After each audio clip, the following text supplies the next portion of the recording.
Game Time Weather is brought to you by the Santa Cruz Beach Boardwalk. The admission is free, and the boardwalk is open daily, 64 degrees. And the most important thing, no heat, no humidity. We're tired of the heat, and we're tired of the humidity. We're glad to be back in Oakland when it's nice and cool and comfortable on a Friday night. White Sox in town. The A's have taken the field. Brett Anderson is just about ready to go. And so are the White Sox. So let's take a look at the Sox lineup. It's brought to you by McDonald's. Scott Podsednik will be the designated hitter tonight. Gordon Beckham, quite a story. We'll talk about that. The third baseman, he's hitting second. He is a rookie. Jermaine Dion right. Paul Konerko at first. Alex Rios, one of the new Chicago White Sox. He will hit fifth and play center field. Carlos Quinton in left. Lexi Ramirez in short. Jason Nix at second. And Ramon Castro is the catcher. Defensively for the Athletics, Hairston Davis and Sweeney in the outfield. Kennedy, Pennington, Ellis, Everidge on the infield, and Kurt Suzuki is the catcher. Number 22. Brett Anderson trying to get one more win to get to the 500 mark and stay above 500 for the rest of his career. Trying to do it against the White Sox. He's already defeated them, and 98 strikeouts leads the American Major League rookies in that department. Big strikeout pitcher, but Andrew Bailey, his closer buddy, is also very high in the strikeout list as a rookie.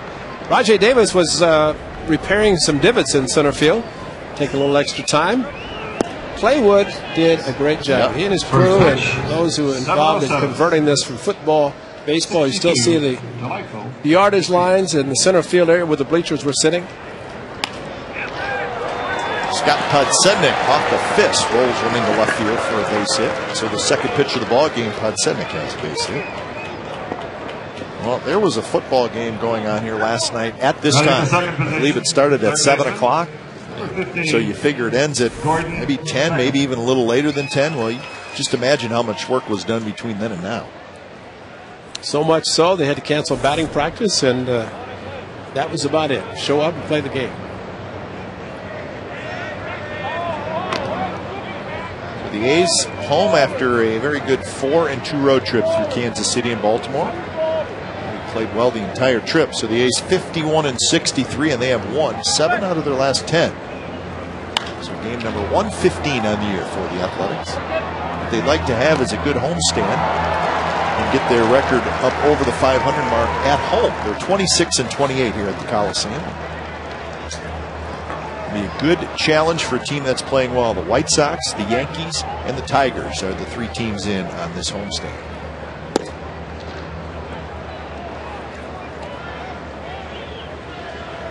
One and one to Gordon Beckham, the young third baseman. 295 on the year with 6 homers and 40 runs batted in. We saw him in his debut back in early June. He has played very well since we last saw him.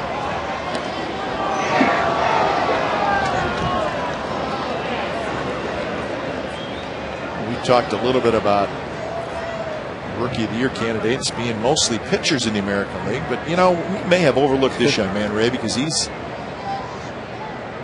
got decent numbers. Remember, he didn't get to the big leagues till the beginning of June, and he's going to be in the lineup the rest of the way. So you can make a pretty decent argument for this young man, Gordon Beckham. Last year was another third baseman who won it unanimously. That was Evan Longoria. But Beckham's quite a story, folks. A first-round draft pick last year. He was the 8th overall pick by the White Sox. He played in 14 minor league games last year. That's it. This year he was in the minors in April and May, brought up in early June. And ask the White Sox about him, and they will tell you. Don't count on him going back down to the minor leagues. Now the numbers he's putting up at the rankings in his rookie year, and playing on a contending team, that's even better. Beckham went to the University of Georgia. Not a real big guy, 6 foot, 190 pounds. He's a shortstop in college, but now playing third base for the White Sox. So they are thrilled with what they've seen from Beckham. He rolls that one into right field. That's a base hit. Podsednik will stop at second. So back-to-back singles. by Podsednik and Beckham for the White Sox leading off the game. Yeah, Brett trying to go back door with a fastball, and Beckham, good job, just laying the bat on it. He's got the hands close to his body, a little bit late on some of his swings, but this one, perfect execution, go to the opposite field with a fastball away from him. Thought we'd see the hard slider to the back foot trying to get a strikeout. Here's Jermaine Dye. The White Sox as a team have really been struggling offensively, and their big hitters have been struggling. Dye is one of them. He has just one hit in his last 18 at bats. Still good numbers for Dye. And he has not been able to get it going in the second half. But Sednick is dangerously leading off second base to the point that I think he was going to run had Brett Anderson not looked back at him.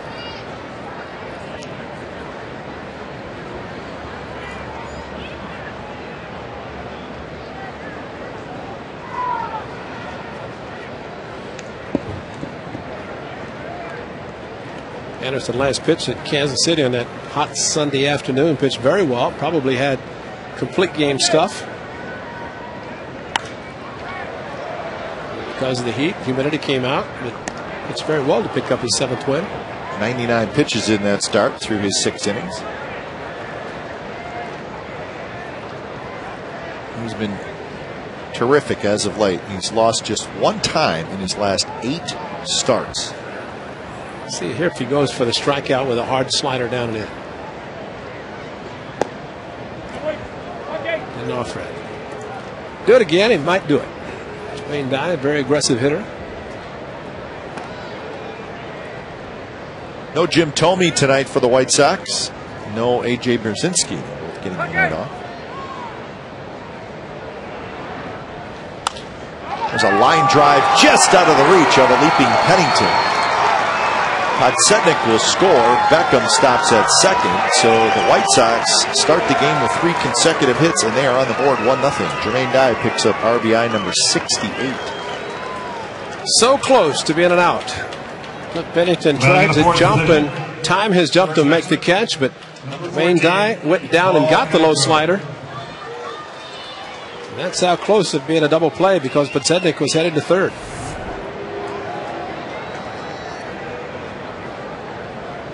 So here's Paul Konerko.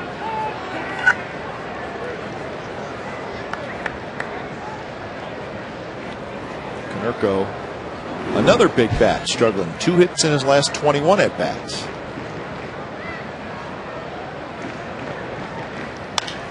He bounces one to third. Kennedy will go to second, and the throw is wide, but Mark Ellis is able to keep his foot on the bag and get the out at second base.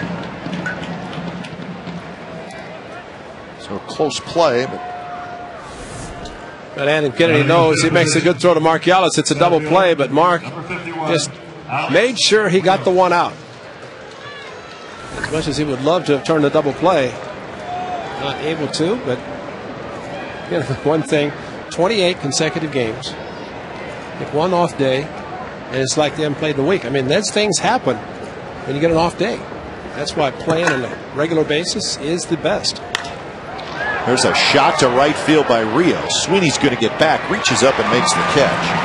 Beckham will tag up, come in to score. 2-0 Chicago. Rios with a sacrifice fly. The White Sox had a day off yesterday, too. Yeah, that's true.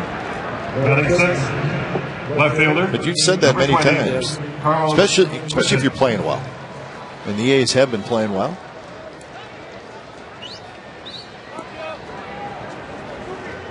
Two outs for Carlos Quentin. Quentin, big, strong, right-handed hitter.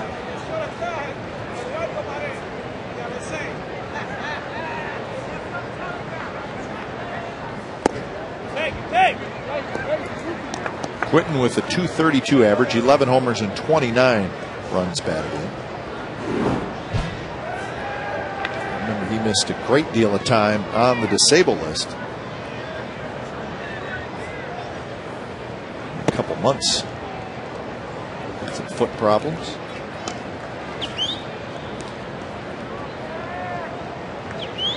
Broke his hand last year, slamming his fist on his bat. It's kind of a routine that he has.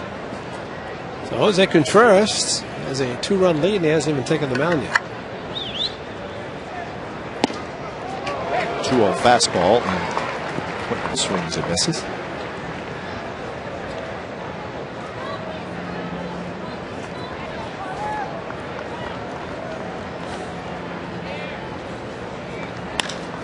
That one's driven left center, but room for Rajai Davis as he nears the wall. He's got it. Side retired. Couple of runs for the White Sox off Brett Anderson. Bottom of the first coming up, 2-0 Chicago.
A couple of runs for the White Sox in the top of the first. A's come to bat. Let's look at their lineup. It's brought to you by McDonald's. Adam Kennedy leads off, and then Rajai Davis, Kurt Suzuki, Scott Hairston, Ryan Sweeney, Tommy Everidge. Jack Cuss slides down the ninth. He will hit in the 7th spot. Mark Ellis at second, Cliff Pennington at short. So Adam Kennedy steps in against Jose Contreras. Right-hander's first pitch is outside. Well, the key against Contreras tonight is patience. Has a tendency to get a little bit wild at times, and he's having a little patience. Maybe get some good hitters counts. 1-1 the count. Kennedy 284 with 10 home runs and 46 runs batted in.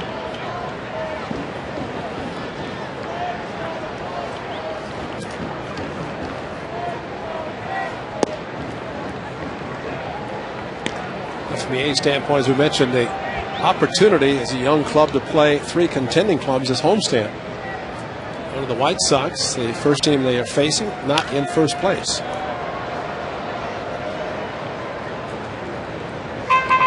The White Sox are just a game over 500. They're 58 and 57. And as we showed you in the open of our show, now 3 back in that AL Central. But they have lost 5 out of their last 7.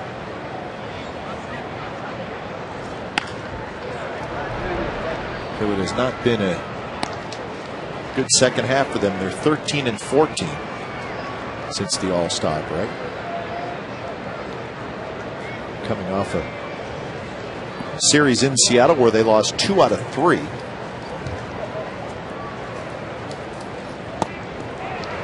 Kennedy is swinging and a miss, so Kennedy strikes out, and that's 1 out here in the bottom of the first inning.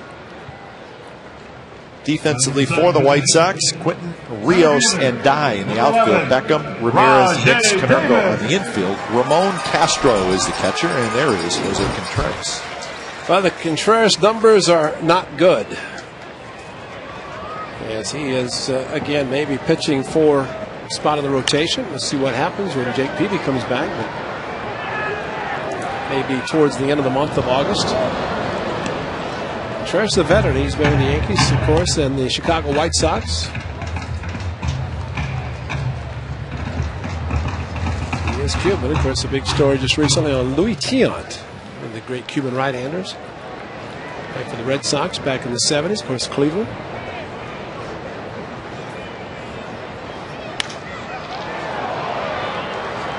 Right fielder Jermaine Dye and Rios come together, and it'll be Jermaine Dye who makes the catch. 2 outs here in the first inning. An all-star in 06 for Contreras. It's his 7th season. Overall, he's 69 and 61. That's his 17 straight wins. His best year was 2005, and no surprise, that's the year the White Sox won the World Series, but he was 15 and 7 with a 3.61 ERA. And then in 06, he was 13 and 9. But 07, 10 and 17, and last year 7 and 6. Remember, last year he got hurt. His Achilles tendon. Serious injury. Last pitch against the A's in 2007, he defeated Rich Harden and Joe Blanton. Remember those guys?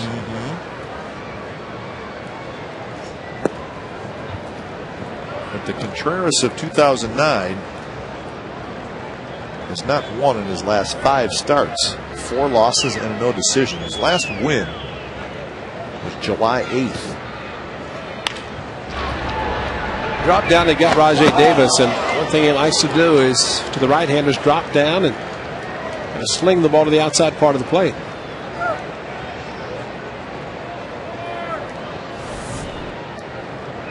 Pretty nice play. Ball going right. Oh, watch out, young man. The young man who was getting out of the way.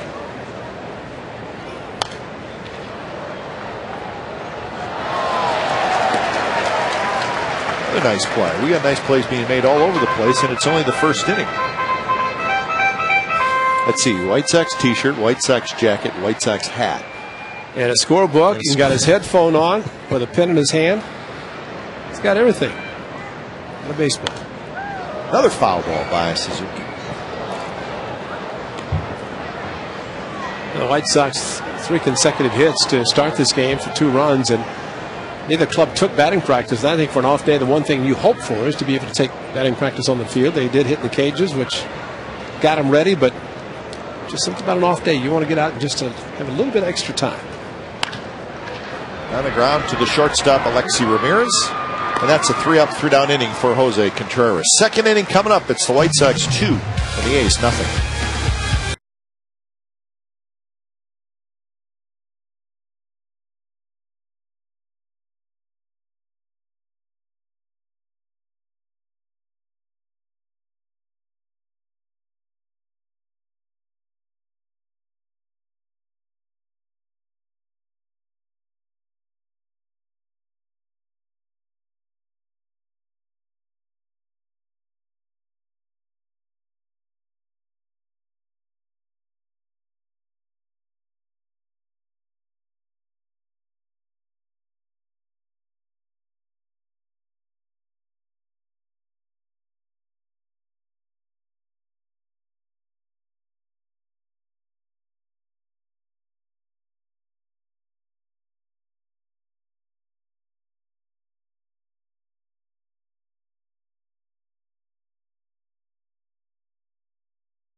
I think so. Now, these are notable quotes this season by Ozzie, and we could do pages and pages of quotes, but I hope it was the heat, because if it wasn't, we're in trouble. He was talking about Contreras' last start. And then Brzezinski, it's pretty accurate. You play against AJ, you hate him. You play with them, you hate him just a little less. These are his players, folks. That's a great piece of beauty. Ozzie Guillen. Ozzie, 45 years old now. He's got a long-term contract. It's a perfect game. Yeah. And Mark Burley happy he's not pitching against the A's this weekend. Check out Ozzie Guillen as a player. Most of his career with the Chicago White Sox. Number 13. Gold Glove winner. And he could play. A very good shortstop. Little flair. Was an all-star 3 times, 88, 90, and 91. Now, the manager. He's got a contract through 2012. See the games with the White Sox. Finished up in Atlanta, and then in 2000 he played in 63 games with Tampa Bay. From 85 to 97 he was with the White Sox. Happiest day in his life, special day when he became a U.S. citizen. Still talks about that and how happy he was to become a citizen. Joey Cora's bench coach, and Mark Burley, his perfecto, the perfect game artist. Well, we've been to Chicago many times, and it's very much a media-driven market. So the newspapers and the sports talk radio, well, they love Ozzie, and I think Ozzie, in some strange kind of way, kind of likes them too. He may act like he doesn't. I think it's a situation where they both need each other. Ozzie has things that he wants to say. It makes talk show hosts and the print media, everybody happy, because you want to quote, let's go talk to Ozzie. At times, Ozzie they probably don't always get along, but he keeps things interesting in Chicago. Swing and a miss by Jason Nix. So that's the first strikeout for Anderson. Running in the ninth position. It's a good breaking ball from Brett Anderson. That's the one he's looking for, the one that he'd hoped to throw to Jermaine Dye before he drove it to left field.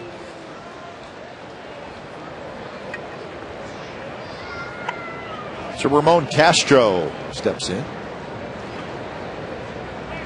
But you know, if you were a media person in Chicago and you had Ozzie on one side of town and Lou Piniella on the other, it's a delight. That's a good one, because Lou will tell you exactly what's going on as well.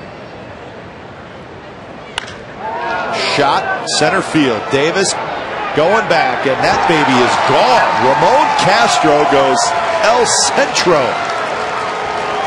4-0 Chicago.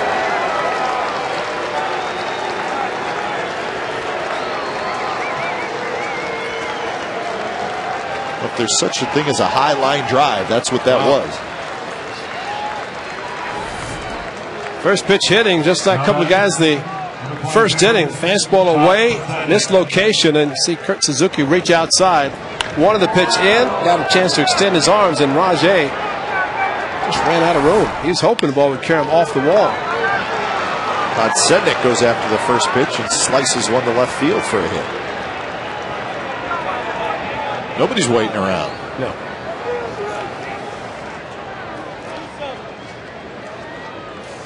But Kurt Young's going to jog out and chat with Brett Anderson.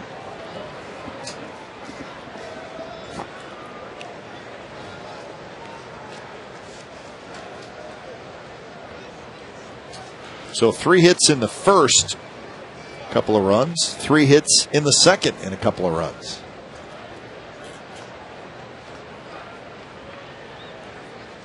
In the year, that was the 15th home run that Anderson has given up. But many of those came early in the year. Number 15, Gordon Beckham. It's just the second home run that he has allowed in the last 10 starts. And Mike Lowell got him in Boston. And then here it's Ramon Castro. Here's Beckham. Takes outside.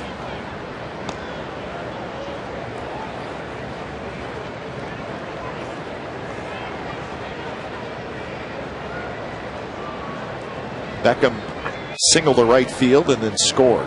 Scored on a Rios sacrifice fly.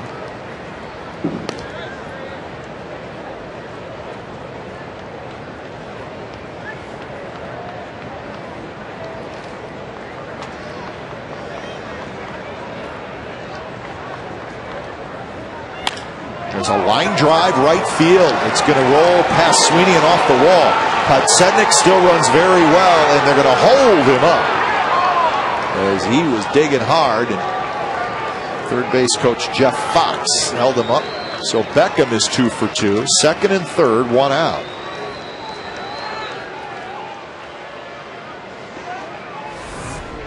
They're just not another sharp breaking ball, just not breaking in like you wanted it. This ground's a little bit hard just because of the football played on it. Ball really shot past Ryan Sweeney. Probably it's going to go to the wall anyway.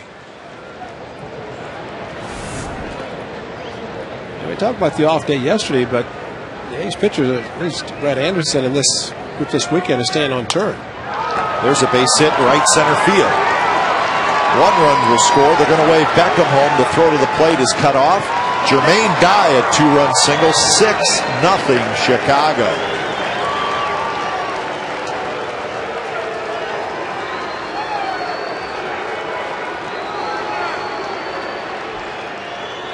There's a trend, folks, and it's called swinging early on Brett Anderson. Now batting. Well, the breaking ball almost identically the pitch that Jermaine Dye pulled to left center. I thought this club was struggling offensively. If they're struggling, I don't want to see them when they're hot. Konerko takes a strike on the outside corner. Well, the White Sox coming into tonight 9th in the American League in runs scored, 5th in home runs hit, 2nd to last in doubles, and 6th in stolen bases. Of course, that out of 14 teams in the American League. So 9th out of 14 in runs scored. So statistically, nothing really jumps out at you with the White Sox. They will hit some home runs. Well, last time the White Sox played, Ray, was Wednesday, and that was wasn't that the 14-inning game? The Mariners beat the White Sox 1-0 in 14 innings. And then had the off day yesterday. Paul Carlson, a broadcast game, said it's the quickest 14-inning game he's ever seen. Huh. Well, 1-0, you know, both King Felix Hernandez and Bernie knows game match up, so both working very quickly.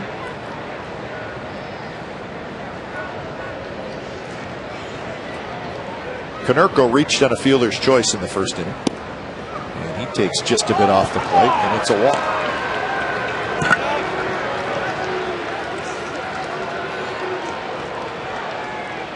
First walk issued by Anderson. Number 51, Alex Rios. Well, there's movement in the bullpen, folks. Jeff Gray. So here's Alex Rios hitting in the 5th spot for the White Sox. This is just the 2nd game for Rios with Chicago. He played in that game we're talking about, the 14-inning game on Wednesday.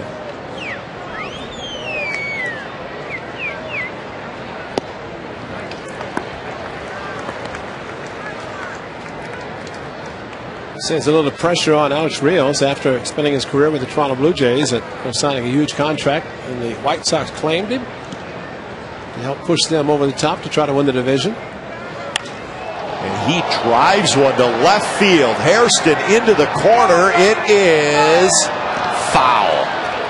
How? Fortunately, but how? I didn't think it had a chance to stay or to go foul. Fastball did not get it in, and maybe the fact that it was in far enough that he was too quick on it. Just foul, fortunately. Very close.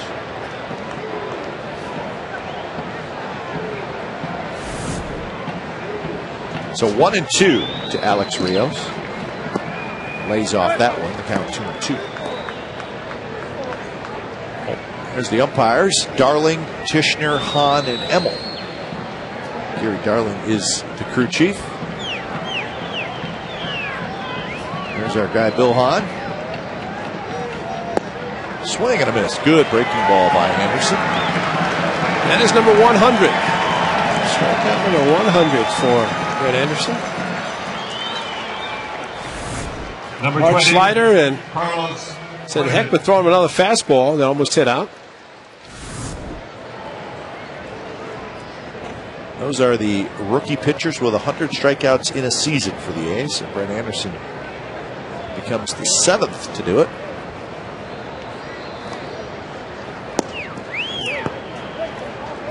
Carlos Quinton hit a fly ball to center field to end the first inning.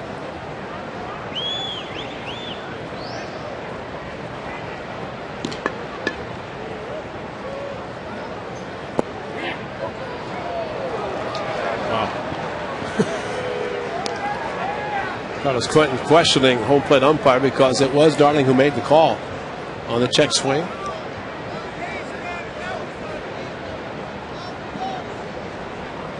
One and one to Quinton.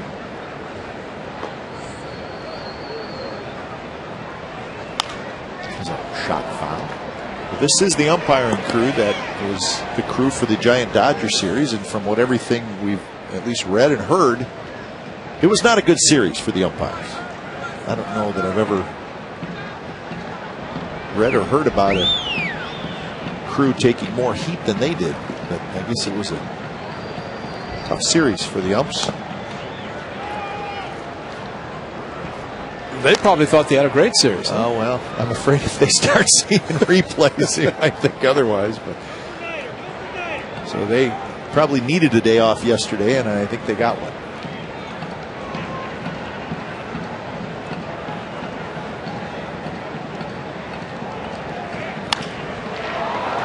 Sweeney going back, but he'll get there. Squares up and makes the catch. 4 runs for the White Sox, so it's 6-0 Chicago as we head to the bottom of the second inning.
Jose Contreras had a 3-up, 3-down bottom of the first inning. So a lot of work to do for the A's, but a lot of time in the ball game. Hairston hitting .257 with 4 home runs and 18 runs batted in.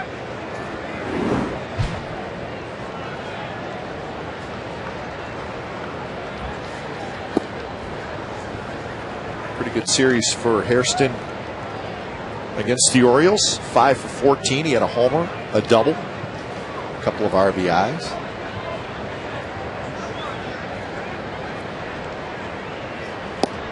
And I'm sure getting closer to being 100% health-wise, I should say. Yeah, just a weekend away from playing against his brother, who Jerry Hairston, getting a lot of talk about him being the most important player on the Yankees right now, just because of several injuries and the fact he plays so many different positions. Yankees are in Seattle. The Mariners with an early 2-0 lead over New York. See that 11? That's nothing to what's already been scored, or was scored in Baltimore and Chicago. A lot going on. Hairston shot to right. Jermaine Dye was right there. Well, the A's will continue this 3-game series with the Chicago White Sox tomorrow. First pitch is at 1:05, and 10,000 fans will get a limited edition Oakland A's baseball hat. It's brought to you by Wells Fargo. Get tickets online at oaklandathletics.com or call 877-493-BALL. Good looking cap, just like that cowboy hat.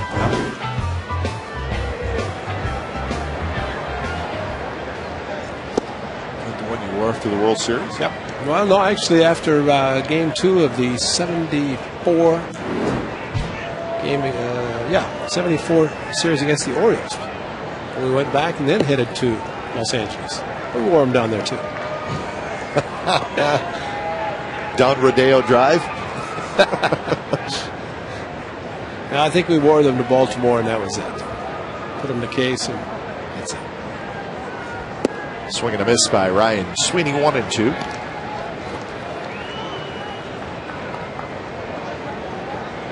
Sweeney, 271 with 5 home runs and 33 runs batted in.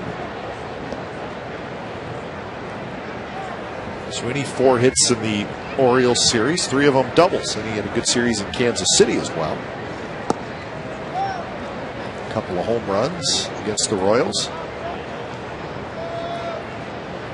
So lately, starting to see what the A's very much want from Ryan Sweeney. Extra base hits and an occasional long one.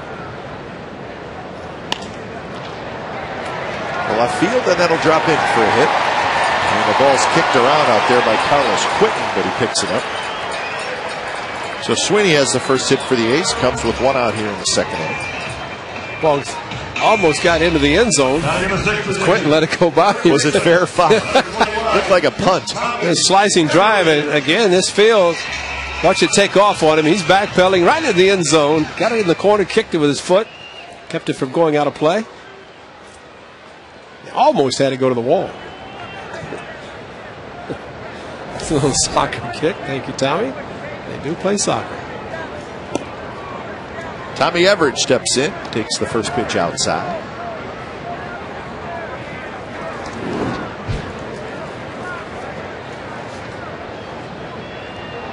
th consecutive start for Everidge.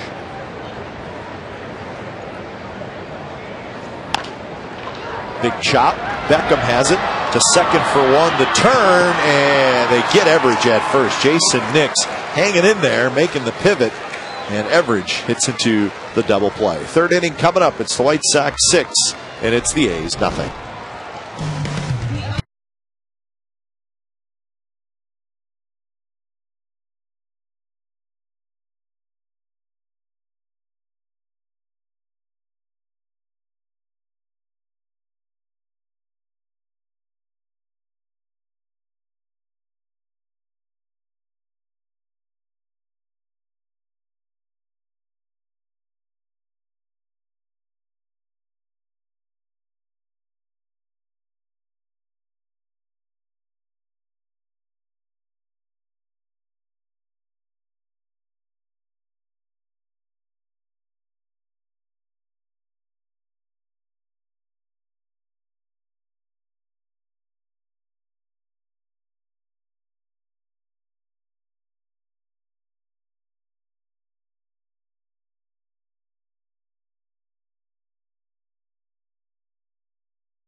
6-0 White Sox, top of the third inning.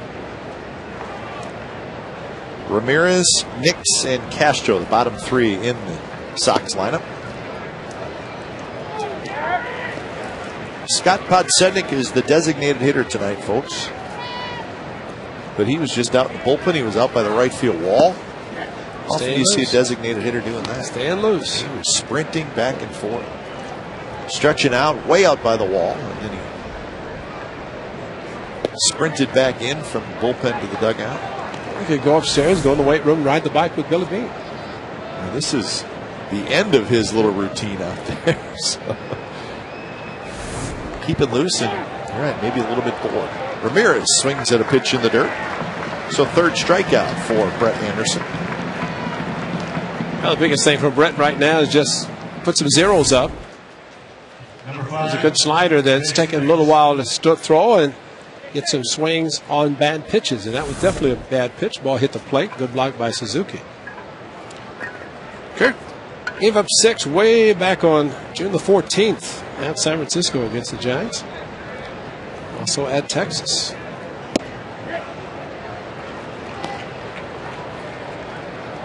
Well, he really has not had a real bad start since that game against the Giants. I mean, hot shot. Kennedy stays with it and throws out. Nix. So Adam Kennedy handling the hot corner, and Nix is retired. Definitely the hot corner, and start backing up a little bit, trying to get a good hop. Fortunately, came up with a nice hop. And able to throw out Nix, hustling down the line. Pretty good speed for the second baseman. 2 outs for Castro. Castro hit one over the center field fence in the second inning, his 3rd home run of the year. It's his 3rd with the White Sox. He had 3 over in the National League with the Mets. He came over in a trade. He was back on the 29th of May.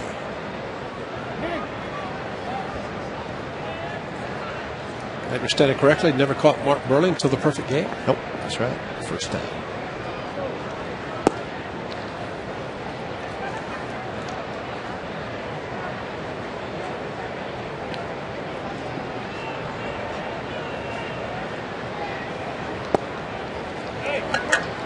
Castro with the walk. In fact, according to the White Sox notes, it's the first time that's ever happened in Major League history. Number 20. Of course, there hasn't been a whole lot of perfect games. 25, so the other 24, I guess they'd already been caught by their battery mate. But Mark Burley looking on, captured shot of the perfect game in '68 here, caught by Jim Pagliarone, who definitely caught it.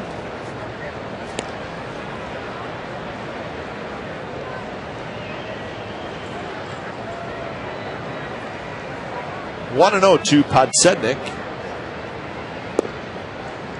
Podsednik, a single and a run scored in the first, a single and a run scored in the second. In fact, the first 3 hitters in the White Sox lineup, 6 for 6.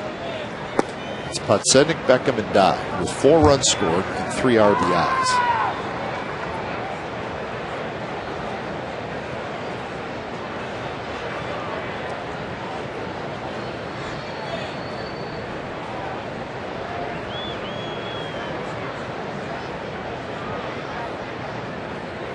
There's a strike, 3-1.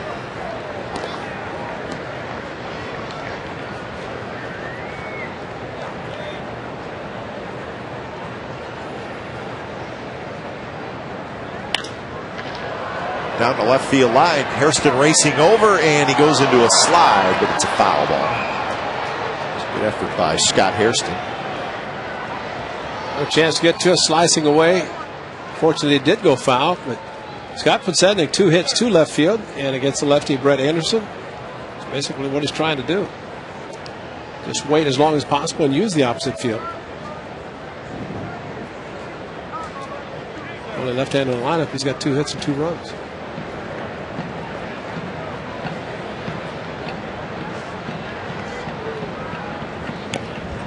Goes after a pitch that was a little up. Higgs in there, so 3-2.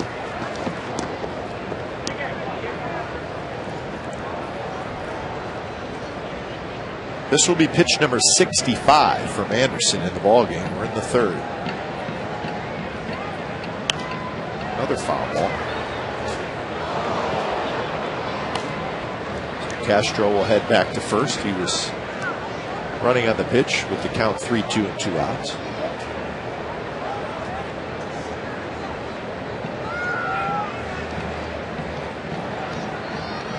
Castro goes again. This one bounced toward Mark Ellis.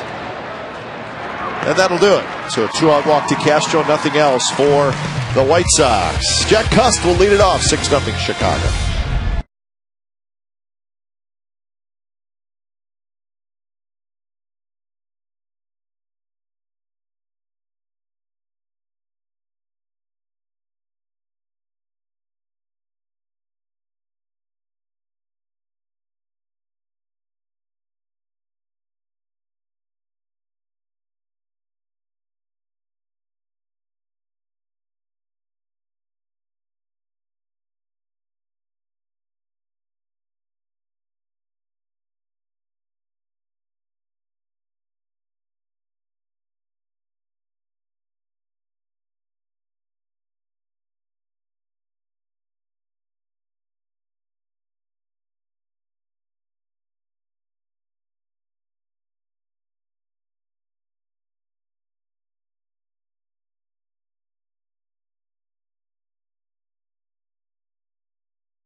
Bottom of the third from the Coliseum, 6-0. The White Sox over the A's. Bottom of the third. Jose Contreras uses those baseballs. He throws a split finger fastball and uses the big one to work on splitting the index and the middle finger. The oranger type might be a little weighted. A little weighted.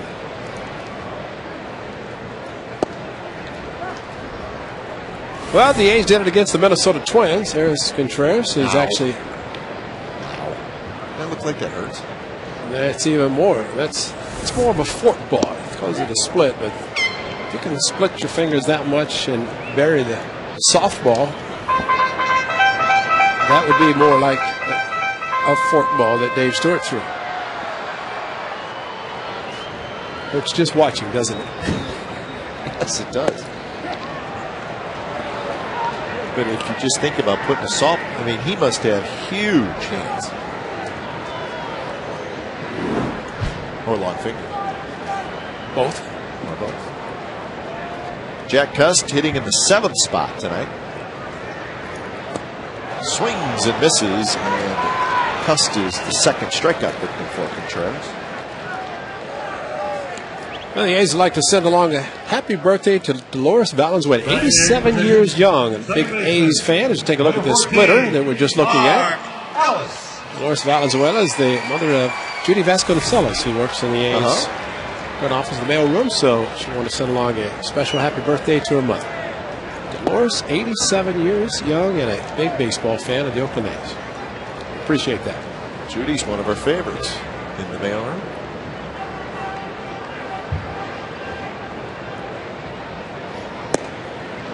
1-1 to Mark Ellis.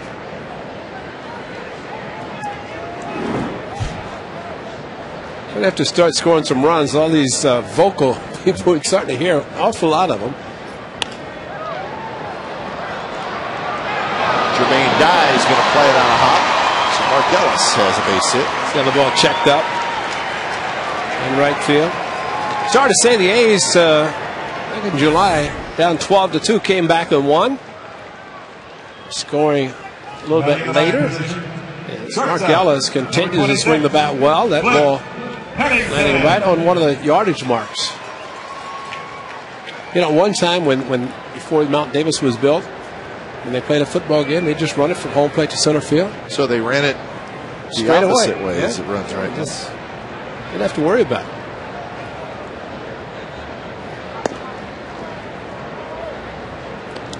Or at least they didn't have to worry about putting bleachers out on the field. I mean, they could still run it the same way, but just totally different ever since Mount Davis, and that's the reason. You know, if you look at the outfield, it looks like there's sun shining.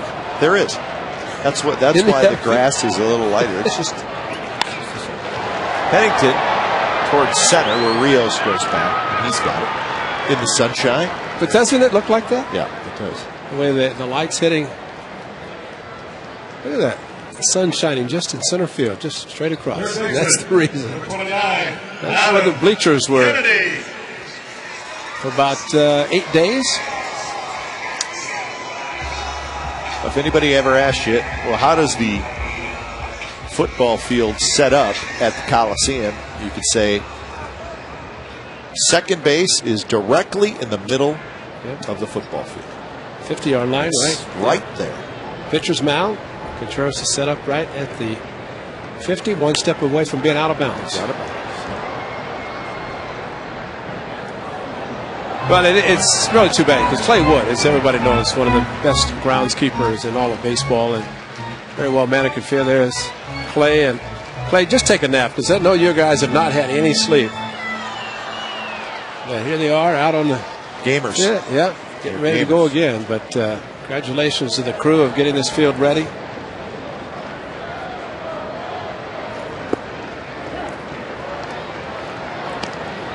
And as we've said many times, Ray, there's nothing we can do. It is. Yeah, there is. Get a new baseball stadium. That's right. There's nothing we can do about it right now. Yeah.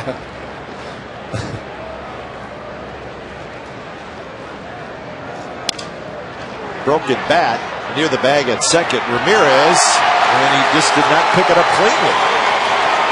He ranged all the way over and went in front of Jason Nix and then did not pick it up clean. See what the ruling is.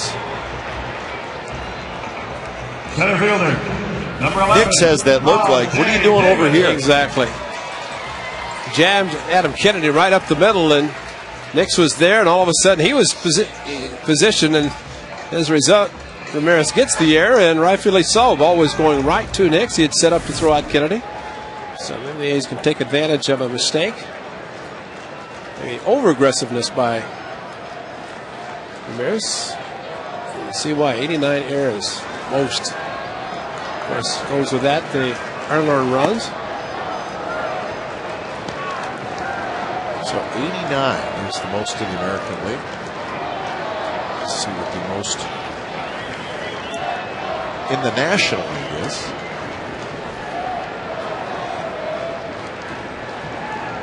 Washington has 101.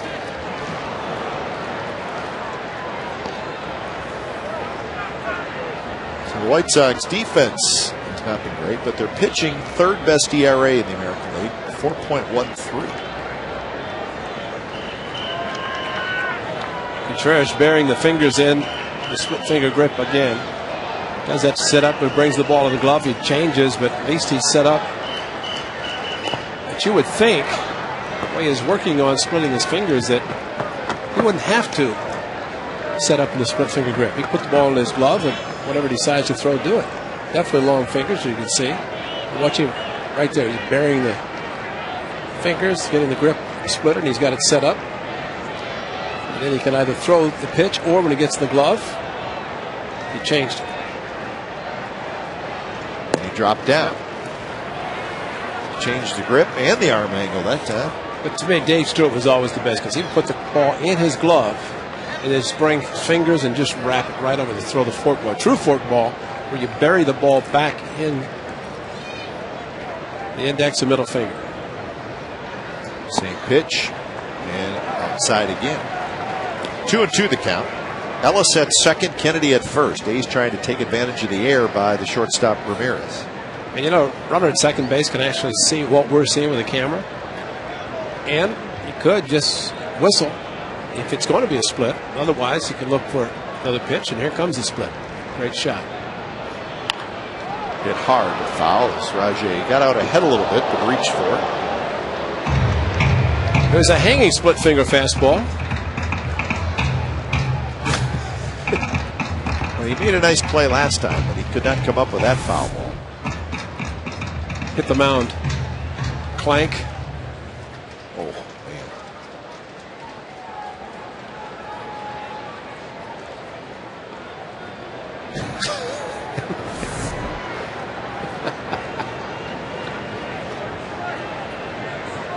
Another 2-2 to Rajai Davis. And another foul ball.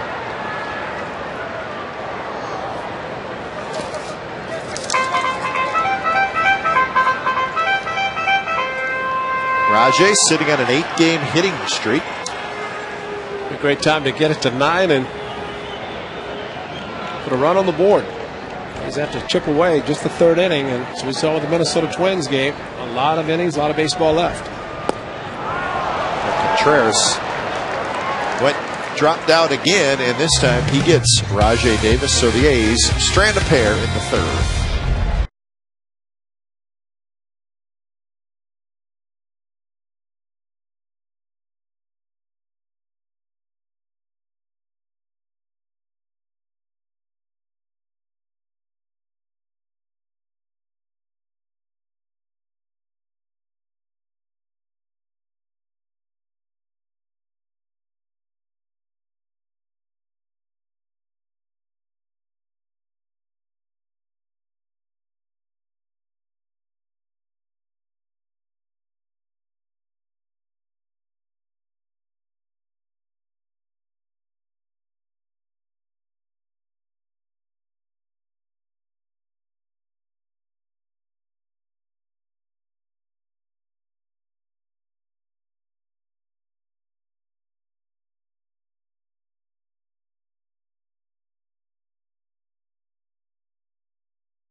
Gordon Beckham.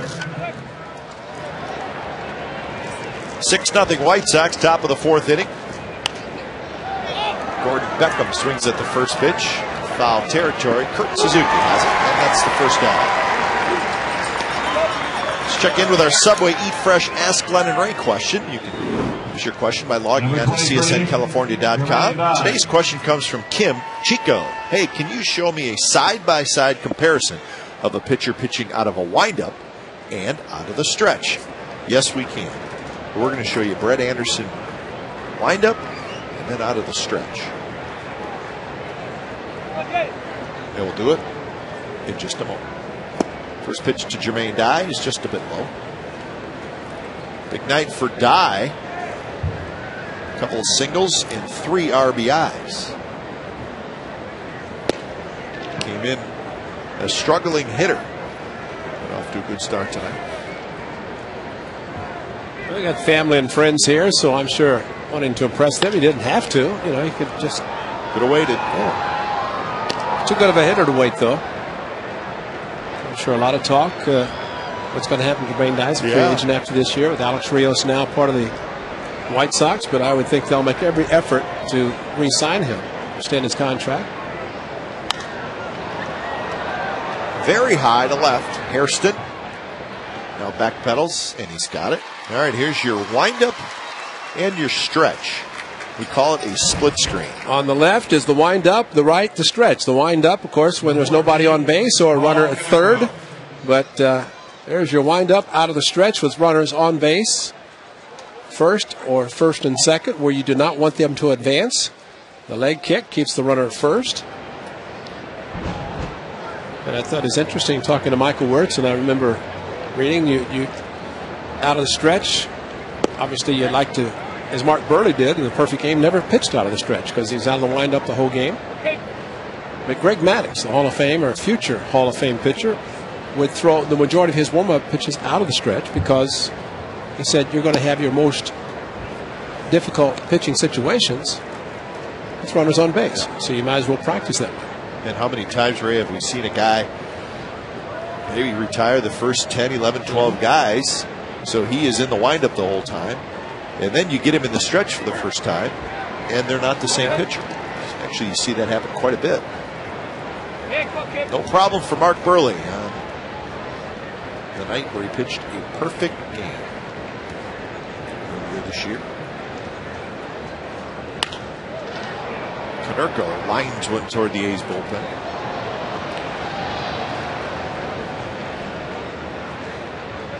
The only pitcher I've ever seen, and I happened to catch him, and that was Sam McDowell. He's pitching in Cleveland, and he was pitching so well. I want to say the 8th or the 9th, he was going for a complete game, and got a runner on first base, and he had pitched so well out of the windup, he stayed in the windup. The guy went to second, he went to third, and he scored on a ground ball or a fly ball. He lost his shutout. That's great. 3 up, 3 down inning for Brett Anderson, so he has settled down. Still 6-0. Ladies and gentlemen, Sarge, you're in.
For the Athletics, Suzuki, Hairston, and Sweeney.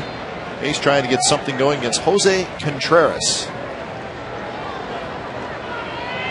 Contreras has been pretty good through the first 3 innings. No walks, 3 strikeouts. The A's have a couple of hits off him. Talked in our open how White Sox really need Contreras to start pitching better. So they have Jake Peavy getting set to come back from the disabled list and pitch in the big leagues. Now, it's not going to happen for a little while yet, but he is pitching his 3 innings in a rehab assignment, I believe, last night. And speaking of rehab, Justin Duchscherer. Yeah. 5 innings last night of shutout baseball. So I guess he's projected. Has any announcement been made officially? He's supposed to maybe pitch the second game of the Yankee series. That's what I've heard, although I don't think anything's been made official. No, probably will wait, but that's kind of the plan, I understand. So we'll see. And evidently he pitched so well last night. Let's keep it going. Alex Rios to his left. He's got it.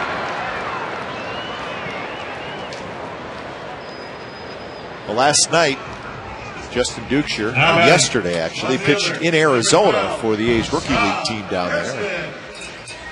He went 5 innings, no runs, 4 hits. So he is clearly, and I'm sure he feels the same way, ready to pitch in the big leagues again. Now, he may not be ready to go 9 innings.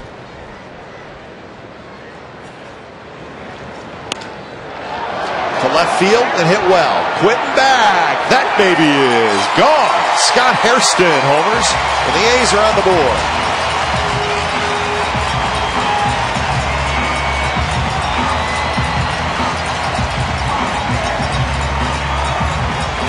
So Hairston hits his 5th of the year with the Athletics. And his 3rd of the month of August, and good swing, very quick stroke by Scott Hairston, as he did in Baltimore against Hernandez. Got a hanging breaking ball. This might have been a split. Looked like it came in and just dropped a little bit right at the last instant, but no doubt it was crushed. So he's still get on the board quickly. Overall for Hairston is 15th of the year. He had 10 with the Padres.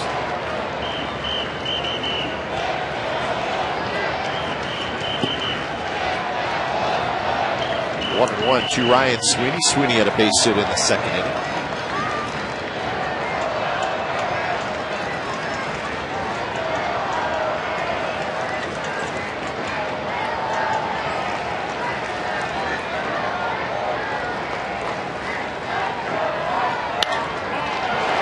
Left center.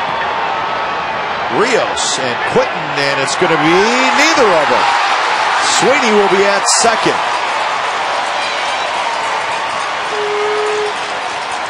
See what the ruling is. I don't think it matters to Ozzie. It should have been caught. Yeah. And you see him shaking his head. He's going to look at the replay on Diamond Vision, but clearly center fielder Rios put up his hand, but you have to call for it. And Quentin was running in front of him. He might have been calling for it. Then I think he was trying to avoid the collision. You see him look down and not follow the ball in his glove.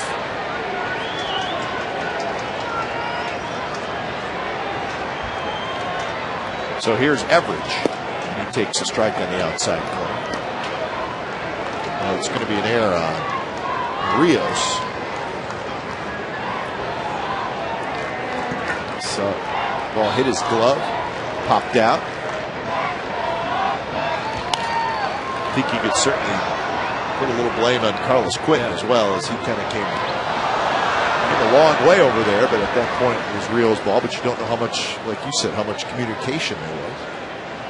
Well, Quentin's been out a long time. Rios just traded or acquired by the White Sox, so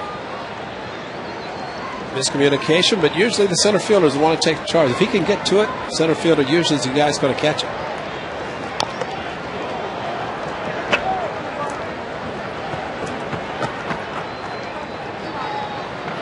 Oh, to the count to Tommy Everidge. That foul ball got a little piece of Ramon Castro, so he's going to catch a little break.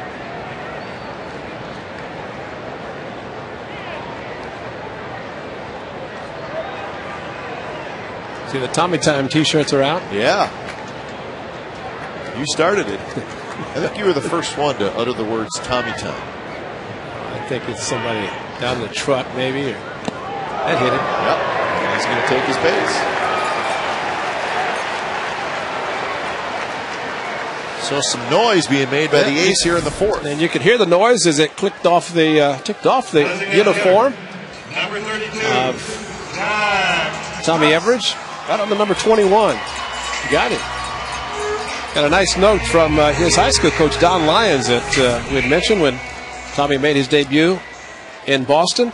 But it's interesting, he said, the FYI, drafted by the Oakland A's in 1973, same round as Michael Norris. I went to play at Gonzaga, and he wanted to play for the A's. Go figure. That's bounce, second base. Nix cannot pick it up clean, and everybody's safe. Well, keep helping out. The A's might get a chance to score a lot of runs. So an E8 after the home run. Give him a base hit. Atta boy, take it. Base hit, huh? Long range by Nix. Contreras got to first base. Everidge had to stop, make sure he didn't get hit, so that might have blocked the view of Nix a little bit. And Jack Cush showing the speed, hustling down the line, smelling the hit is. You know, the infield dirt is nice. I don't know what you can blame it on anything except just really not great play. Outside to Mark Ellis. So after the home run, it's been an air, a hit by pitch, and an infield single, that a play that probably should have been made. So the A's have the bases loaded and just one out. And a hot hitter, Mark Ellis up. Sweeney is at third, Everidge at second, Cust at first.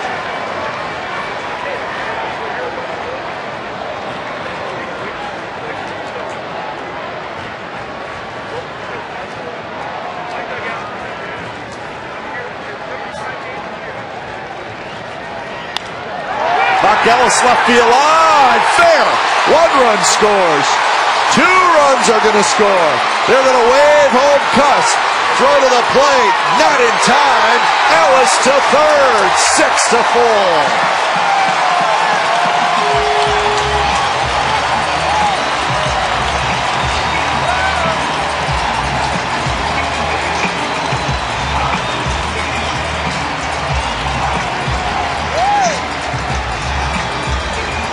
Well, a lot of credit, Mark Ellis, another great hit, just barely fair. Fastball after taking one outside, drilled it down on the line. And Jack Cush, what a great job running from first base, because Quentin got to the ball, and at that point, Mike Gallegos said, "Let's go, Jack Cust." And the high throw to Castro. But Jack Cush ran very hard all the way, and that enabled Mike Gallego to be aggressive and send him, and being able to score instead of a second and third runner at third because the high throw to the plate. And the A's have a chance to make it a 1-run game and bullpen activity for the White Sox. But Jack Cust, well, that's a great job of base running, turned perfectly around the bases, and the high throw, he's going to make it anyway, but the high throw did allow Mark Ellis, who drove in all 3, to get to third base. Well, you like to see the hustle, and saw it from Jack Cust there. So Mark Ellis picks up RBIs 37, 38, and 39 on the year, and now has 16 RBIs in the month of August. Pennington up the middle, center field base hit. Ellis scores 6-5.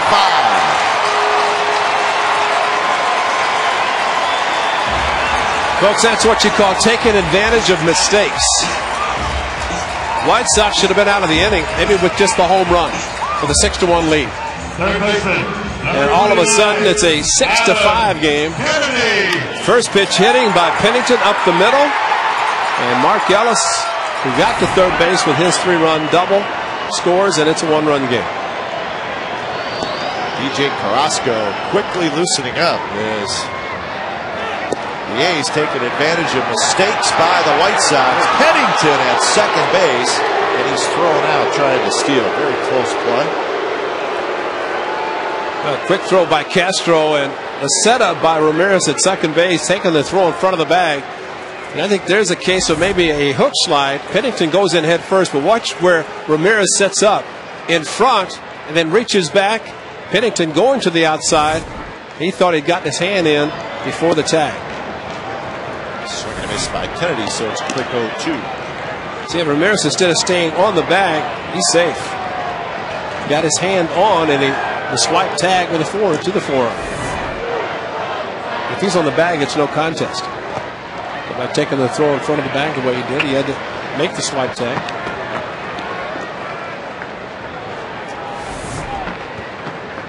The throw beat him, but the hand looked like it got on the edge of the bag, the corner of the bag, and the tag by Ramirez got him on the forearm.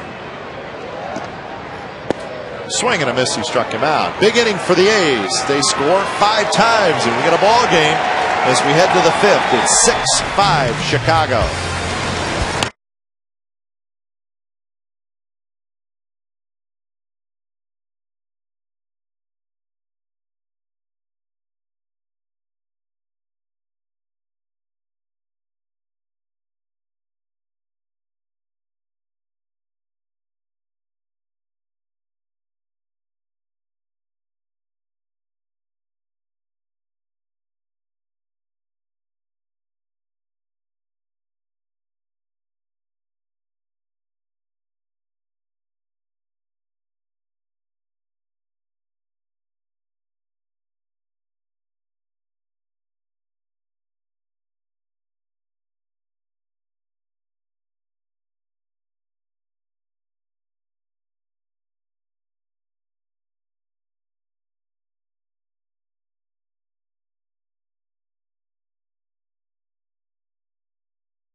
reached the 5th inning.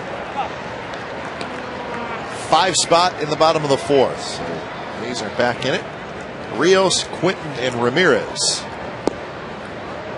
Brett Anderson has settled down the last 2 innings, and his team has got back in the game. He's retired 8 out of the last 9.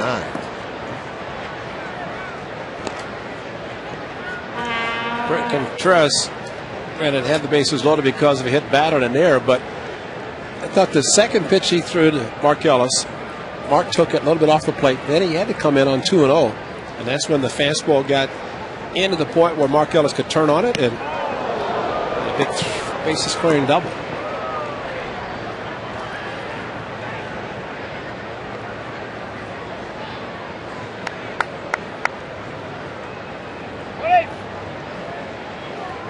Swing and a miss. Rio strikes out. Strikeout number 4 for Anderson. Fans are invited to stop by a special edition of Extra Innings with Robert Bwan this Sunday. He'll be at the Holiday Inn Oakland Airport at 77 Hagenbergen with guest A's right-hander, and there he is, Ben Mazzaro. Enjoy great food and beverage specials, and you could win fabulous prizes as well. That's Sunday, August the 16th, day after tomorrow, after the A's and White Sox at the Holiday Inn Oakland Airport, 77 Hagenbergen. Broken bat. Pennington throws out. Carlos quick. 2 quick outs.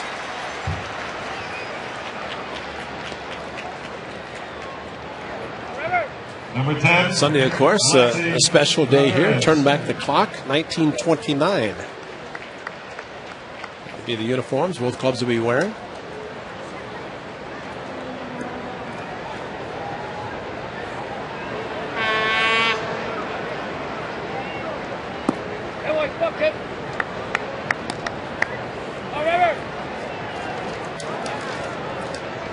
The 80th anniversary. The year that the A's won a world championship.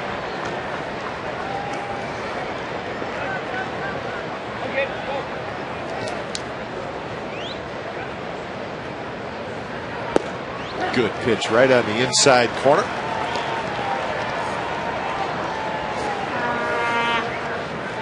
Hawk Harrelson, the White Sox broadcaster, he's wearing his A's colors tonight. We appreciate that. Mike Huff is working with him as Steve Stone the weekend off. The Hawk.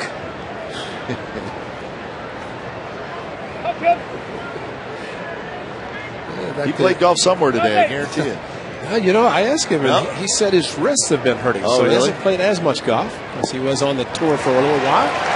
Good inning for Brett Anderson as he strikes out a couple, and he has now retired 7 in a row.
Bottom of the 5th inning, Rajai Davis will lead it off. 6-5, the White Sox. Davis, Suzuki, and Hairston. There's a shot base hit center field. So the A's right back at it here in the 5th. They scored 4 runs, make that 5 runs on 4 hits in the 4th inning. Here's our poll question for tonight. You can cast your vote by going to the A's page on CSNCalifornia.com. All right, folks, it's an A or a B. Are the A's better off without Holiday, Cabrera, and Giambi? Look for the answers in tonight's A's postgame live show. I would simply say they're different. How's that? They're a different type of a club. What's happening down in Texas, whether Red Sox and the Rangers are playing? Yeah. I think Texas had a 4-2 lead going to the 9th inning. And the Red Sox have scored 6. All with 2 outs? Last 5 with 2 outs. Rajai Davis, an easy steal. Can't slow down Rajai Davis. Should be about 23, isn't it? 23 it is. Yep, so he's 2 away from last year, but Rajai, the big jump, Castro, the quick release, a higher throw. And Nix had to bring it down and keep it from going into center field. Get your hand stepped on, Rajai, but he's in score position very quickly.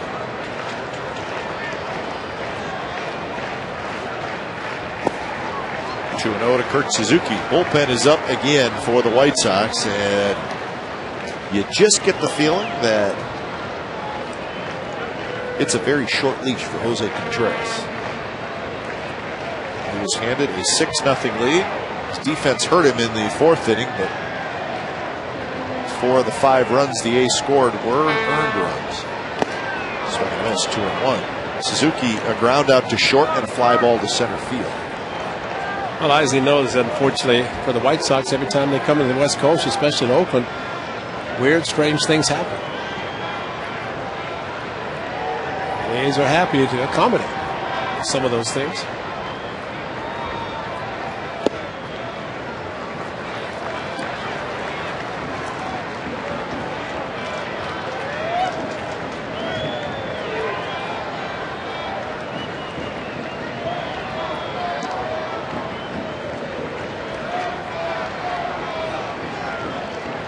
Nix trying to hold Rajai Davis on. And Kurt Suzuki goes way out of the strike zone, which you do not see Kurt do very often. 3-2. You figure when Contreras drops down, your right-handed hitter, just think outside. Because that's where he wants to throw it. He does not want to throw it inside because typically a hitter is going to open up and bail once he sees the right-hander drop down. The mistake, you're going to hit it anyway, but just kind of go to the outside part of the plate. Foul territory. Looks like Konerko's going to have a play. He is in foul territory. He was in foul territory on the baseball field and the football field. Time now for Carl's Jr. in your face Wednesday. Landon Powell. How about against Berkeley? Utah Street, Boobs Powell Barbecue out in right field. And that was in your face for sure as Landon Powell's 3rd home run. And a special day for Landon as he got a chance to start. And it's really special because his grandparents had never seen him play. Well, he had a whole host of family members there. It was great. They were waiting for him after the game.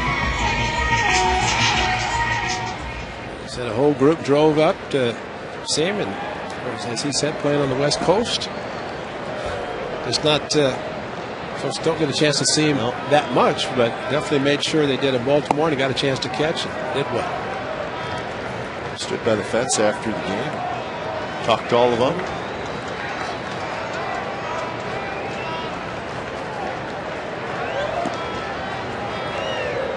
Scott Hairston, a home run in the 4th inning. And Suzuki was trying to get Rajai Davis to 3rd, where Scott Hairston would have him there with less than 2 outs. Didn't work out, so Rajai may try to steal his way to 3rd base. Well, he's tying his shoe, so that means he's definitely ready to go.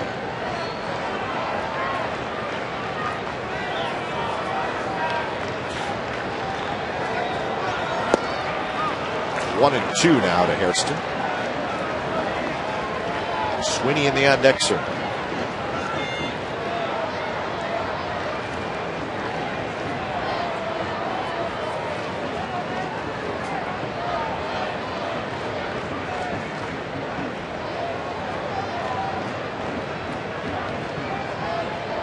Hairston lined out in the second inning to right field, hit a ball well.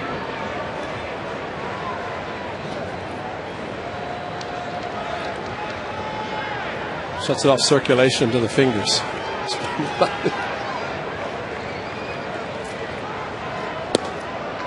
Contreras dropping down again. 2-2 the count. This would be pitch number 80 for Jose Contreras.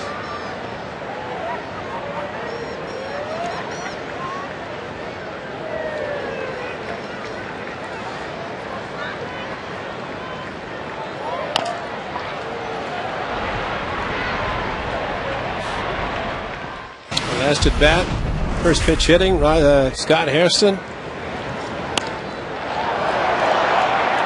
And Contreras giving up a few like that, he could tell. You can see the grip on his baseball was a splitter that didn't split.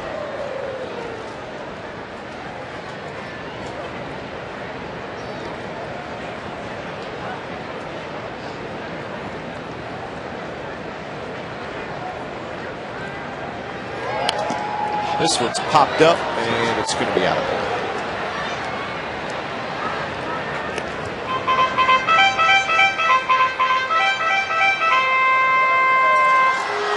So the Red Sox ended up scoring 6 runs in the top of the 9th inning.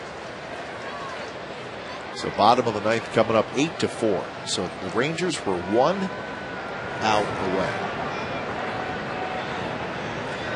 Well, we've said before that in Texas, maybe the 27 hardest outs happen to be, it's usually for the home or the visiting team, but like the Rangers had a tough time tonight. Victor Martinez was down to his last strike, and he doubled home a couple of runs, and that made it a 5-4 game. And then J.D. Drew hit a home run. Now it's 8-4. Bounced in the hole, into left field, a base hit. Here comes Davis. He will score, and we're tied 6-6.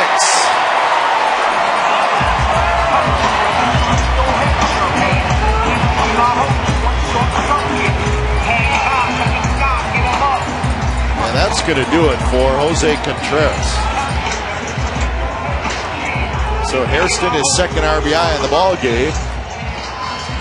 And the White Sox once had a 6-0 lead. It is now gone, and so is Jose Contreras. He goes 4 1/3. So Carrasco coming in. It's a tie game at 6.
Check out the top of the screen. Ramirez is trying to sneak in.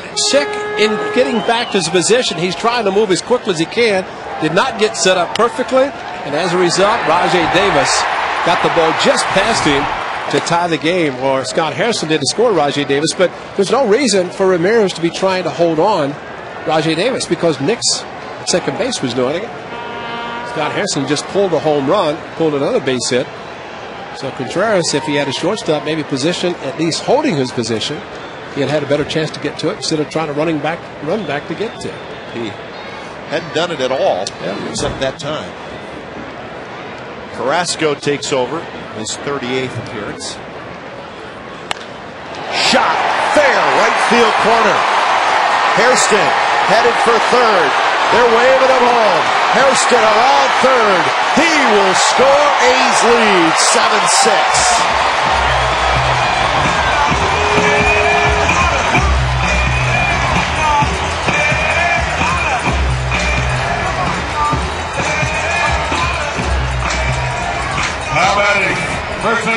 But it did not take long for Ryan Sweeney against his former club. He was traded from the White Sox. Paul Konerko, and he had Jermaine Dye playing almost over in right center. Long way to run. The ball did carry him back to him, but the throw back into second base. Scott Harrison scoring from first. Let's hope his quad is okay. It's a long run. Aaron Cunningham went over to check him. He's still bothered by the sore left quad.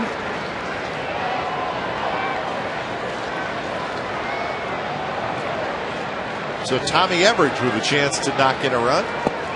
You see, if you're down by 10 runs, as the A's were against the Twins, what's 6? 6-0 after 2. Said at the time that there's still lots of time. The A's have made up the deficit quickly. And the key in this game was the offense with Brett Anderson. Jeff Gray was throwing in the bullpen in the second inning. He's settled down. He's pitching into the 6th inning. It will be.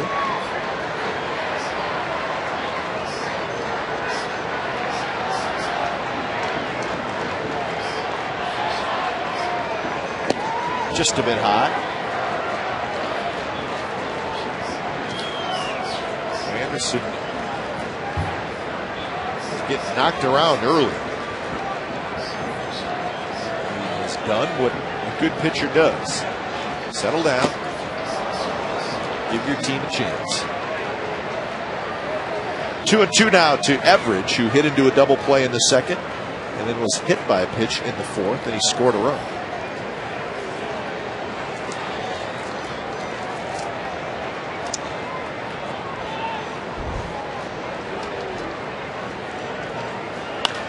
Bounce back to Carrasco. He grabs it. Looks the runner back. That's Sweeney and throws out Everidge. Nice play by the pitcher, DJ Carrasco. And that's why we've said so often the way the pitcher follows through after making the pitch, it becomes another infielder. And Carrasco doesn't make the play. It's a base hit. But watch the follow through. Squares himself. And right there, the ball back right over the mound, over the 50-yard line. Carrasco looking to see if the runner at second and Sweeney's going to get too far off. No, he had plenty of time to throw out Tommy Everidge at first.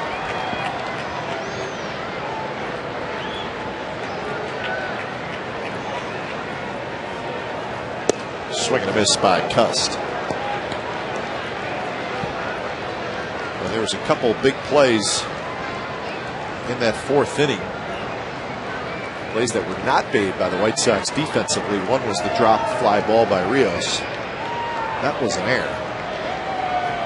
The other one was a ground ball hit by Jack Cust. It was really a play should have been made. Jason Nix did not field it clean. Ended up being a hit for Cust. And how many times did he bobble and kick it around? Yep. And that would have been the third out. Well, the next guy, Ellis, a 3-run double, and then Pennington a single. So the White Sox defense has hurt them tonight, and the A's have taken advantage of it.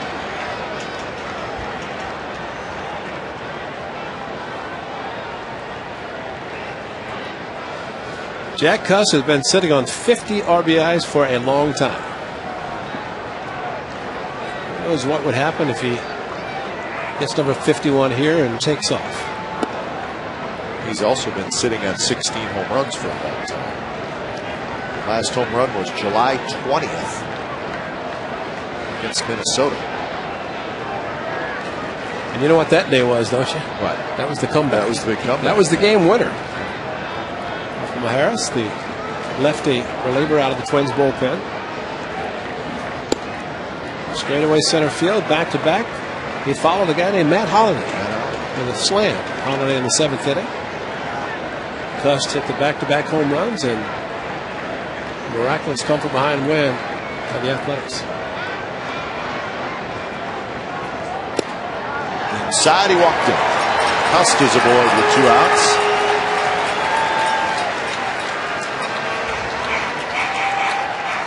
So Sweeney at second, Cust at first, and here's Mark Ellis. Number 14, Mark Ellis. Mark Ellis 2 for 2. The double came with the bases loaded, and it cleared the bases. Got a good swing going, doesn't he? Whoa. He sure does. And a couple more hits tonight, so his average is 276 with the 2 hits tonight.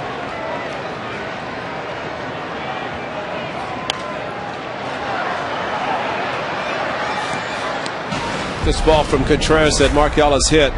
He just took a fastball outside. This ball, a two-seam fastball back into his wheelhouse, down in the corner.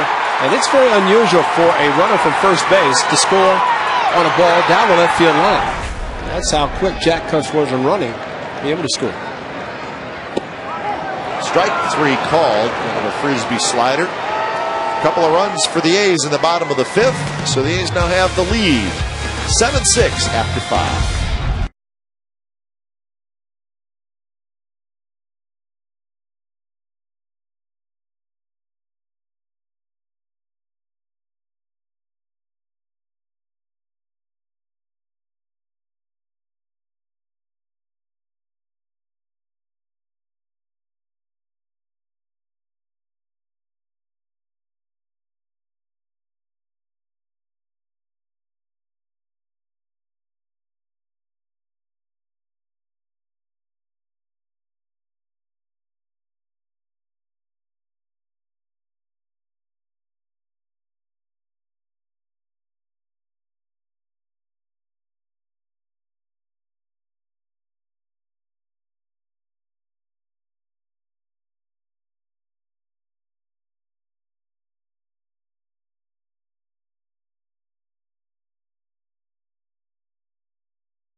Really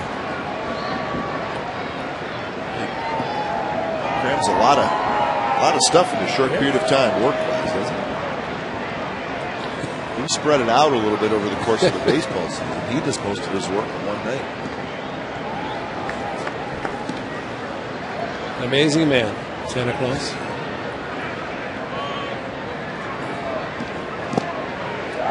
Brett Anderson now pitching with a lead, 7-6.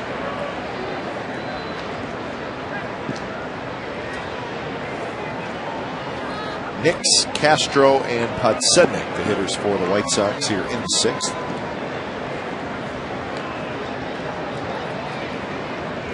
Well, the Red Sox finished off that improbable win down in Texas, 8-4.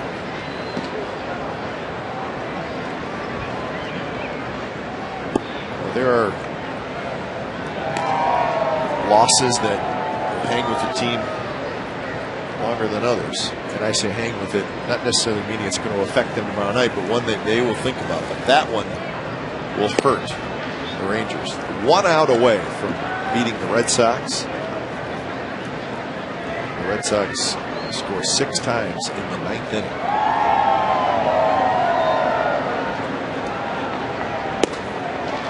Up and away, and it's a leadoff walk to Jason Nix, the 8th place hitter. But that series is actually a big series in the wild card. In fact, as I look at the standings, Ray, if Texas wins that game, they take over the wild card lead over Boston.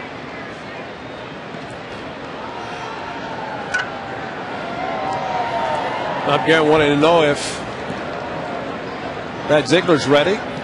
Just a little bit was the word he got, and so he instructed Kurt Suzuki to go out and talk to Brett Anderson, which means that Brett Anderson's night is finished. Unless he hurries up and gets a sign from Kurt Suzuki and throws. Get a double play ball. First pitch to Castro is to be a throw first. So they call from throwovers from first base. Do what you got to do, right? Yeah.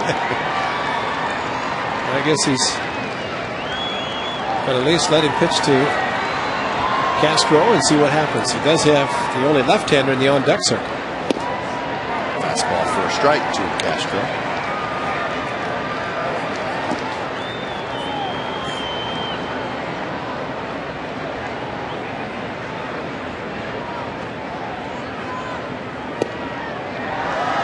Fastball, but this one just a bit inside. Castro a 2-run homer and a walk in the ballgame.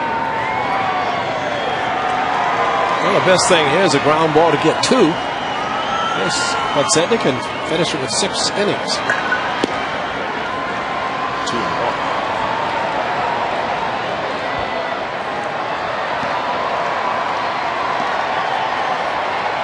What's Jason doing down there? Get some airtime? Yep.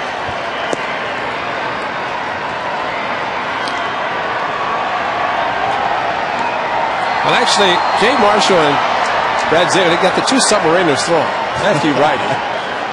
And unfortunately, they're throwing the opposite. If Ziegler was throwing on the left mound, yeah, they switch mounds. They'd be locking arms.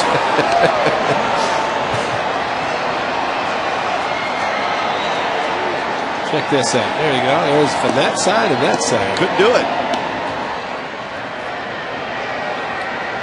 But depending on what happens with this batter, they have a chance to have Marshall face Podsednik, Ziegler face back. The 2 submariners. 3-2 line drive, base hit to left field, and that pitch was a fastball that was right in the heart of the plate. So Castro has been on base all 3 times. First and second, nobody out here in the top of the 6th inning. And Bob Geren's coming out, and he is going to go with Jay Marshall. So Brett Anderson, 5+ innings, 98 pitches. And he's going to leave with the lead, 7-6, but both those runners are his. So pitching change at the Coliseum, and we'll be back.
Podsednik squares around to bunt, pulls the bat back, and takes the strike. He knew he was going to be doing that.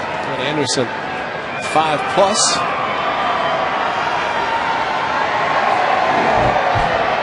Jay Marshall's second appearance. 1 inning with the A's.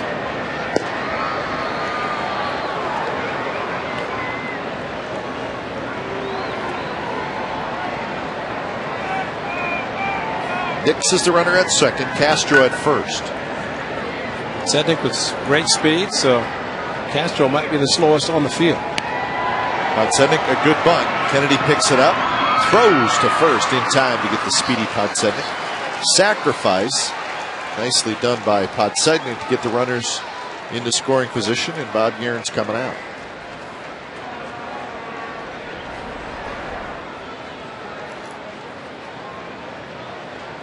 So Gordon Beckham will be the hitter, and Brad Ziegler is coming in.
At Carl's Jr. Crowd tonight here at the Coliseum, 20,348, 20348 on a Friday night. A's and the White Sox. Good ball game. 7-6 A's, but the White Sox trying to tie it here. And this one's bounced to Everidge, and they will tie it. Ziegler takes the throw. Beckham gets the RBI ground out, and it's 7-7. Down to third goes Castro. So Beckham does not wait around. He swings at the first pitch from Ziegler and gets the run home. On the infield back, that's 3 balls that Beckham has hit to the right side, 2 for hits. He did foul out to Kurt Suzuki. So the best that Anderson can get is a no decision. The most he could get would be a loss. Right now, gets his final out, then still a tie game, and he has a no decision.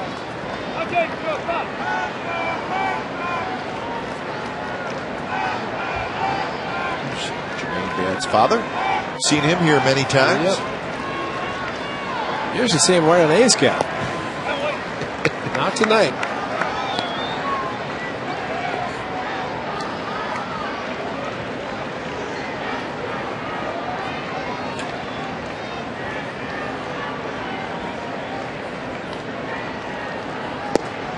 Pitch catches the outside corner, 2-1. Jermaine Dye is looking for a two-seamer down and in to try to hit a ball in the left field on the ground. Brad Ziegler likes to throw the two-seamer down and in to try to get a ground ball. You have to hope it's to one of the infielders.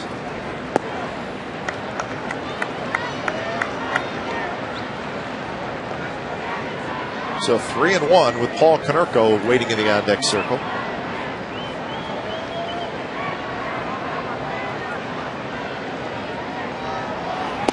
Swing and a miss. Dye got one to hit. Yes. That's what he was looking for. He just couldn't make contact. Down and in with a two-seam fastball. Just a little too quick. Does he throw him the frisbee here and try to strike him out? And the two-seamer down and in.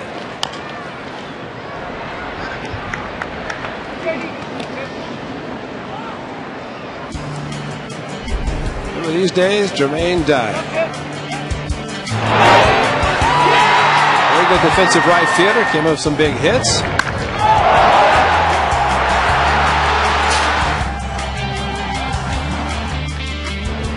Well, it's too bad that he just couldn't quite get fully healthy. He's a good player. Yeah. He was a good player before he came to Oakland. He's been a good player since he left. The year before he signed the long-term deal, he fouled the ball in the playoff off his I guess, tibia. There's the frisbee, and he took it.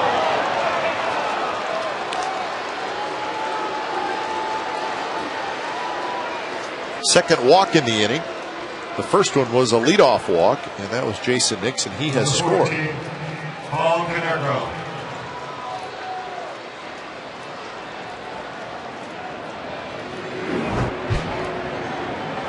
So first and third, 2 outs for Paul Konerko.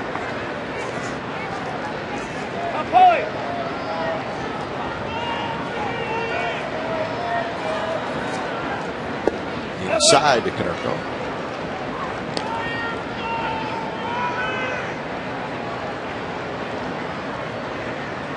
Konerko reached on a fielder's choice in the first, walked in the second, and hit a fly ball to right field in the fourth. Inside again, 2-0.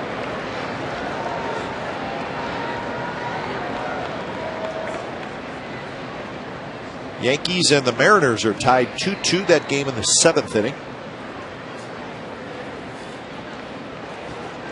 It's the only other game in the American League still being played, except for this one.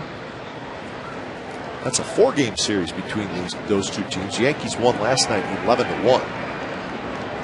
Pettit and Roland Smith, a couple of lefties, the pitching matchup tonight.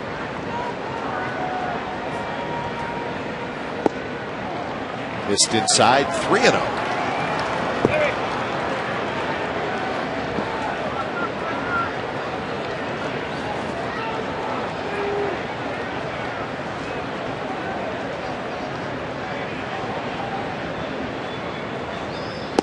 There's a strike.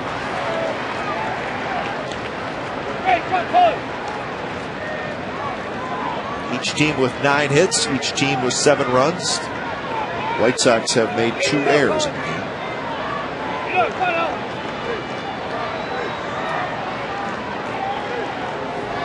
Konerko, 3-1 pitch. He fouled it off his leg, and he's going to have to work this one off a little bit. And of course, it missed the shin guard. You know that. That's why they put it on. It's like a magnet to hit everything except where you're protected.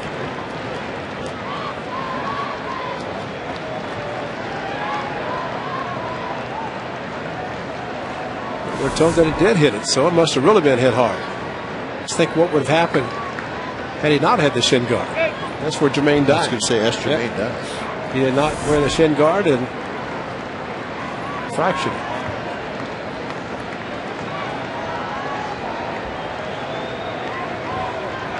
Two outs, so Dye will take off from first on the pitch.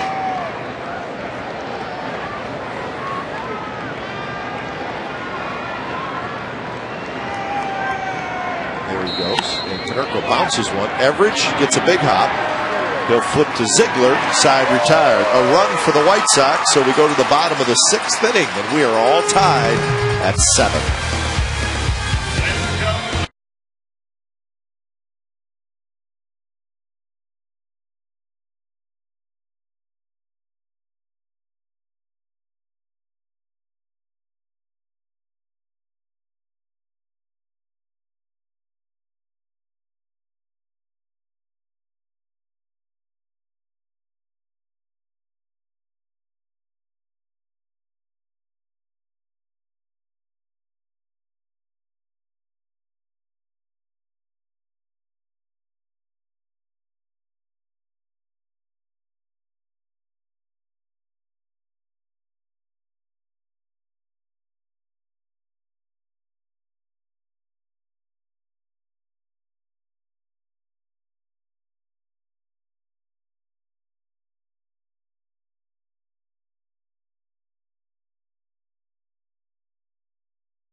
So also remember, first pitches to be thrown out by Connie Mack's granddaughter and Double X, Jimmy Fox's grandson. 50-cent peanuts. Specially priced tickets for that day available online. So it should be a fun day to see the players in those turnback clock uniforms. Back up in foul territory. He takes care of Cliff Pennington for the first out here in the bottom of the 6th. Third baseman, number 29, Adam. So top of the order, Adam Kennedy. Kennedy has struck out twice and reached on an error. So 0 for 3.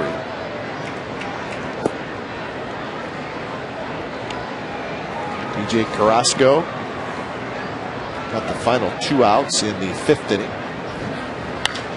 This one's drilled left center. Rios back near the wall. He's got it. Come on, Adam. Not the nighttime. I thought he hit that pretty well, and I think he did. That's why I said it's nighttime. Hit that tomorrow or Sunday. Sounded great, at least off the wall, but it's caught easily by Rios. Okay, Davis. You have to look at the flags, just the fact that it's a cool evening and the ball is not carried.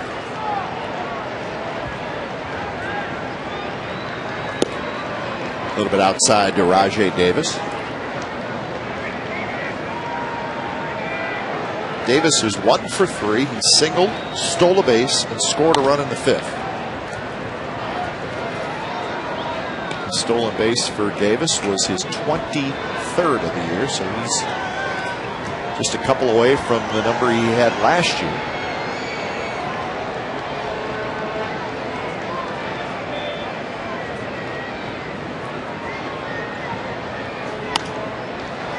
Now 1 and 2.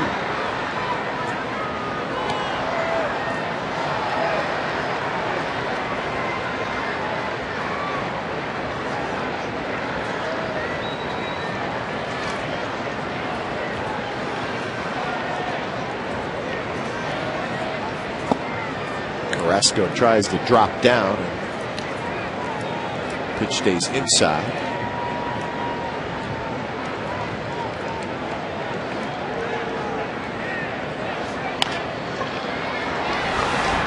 Ramirez has it at short, just gets Davis. And that'll do it. 3 up, 3 down inning for DJ Carrasco. 7th inning coming up. We're tied at 7.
Seven.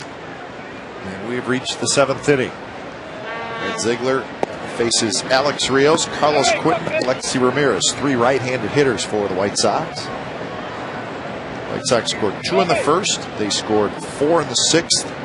Or 4 in the second, I should say. And 1 in the 6th. And Rios lines one just fair down the right field line. And Alex Rios is going to have a leadoff double.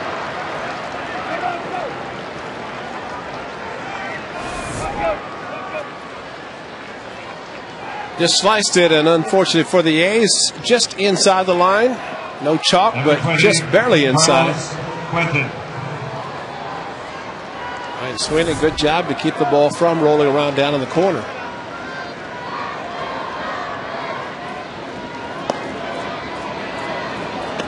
Craig Breslow starts to loosen up as Ziegler faces Carlos Quentin. Fastball inside. Jay Brzezinski will get a bat.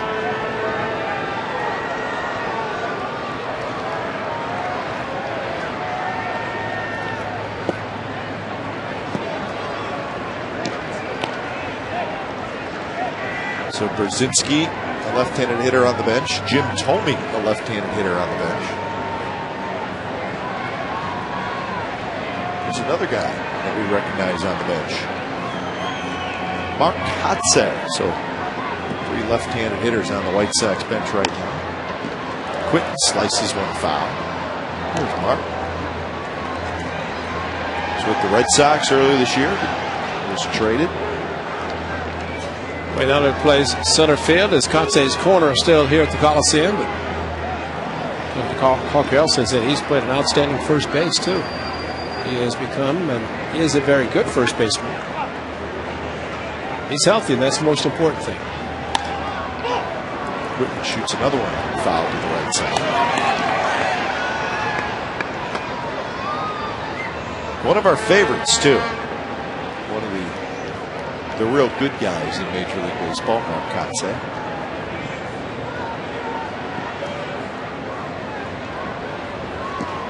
Still remember the sprint around the bases in the playoff game in Minnesota. The inside the park home run. He almost got a flat tire around third. The shirt was out. Just for he and Jason Kendall in the postseason.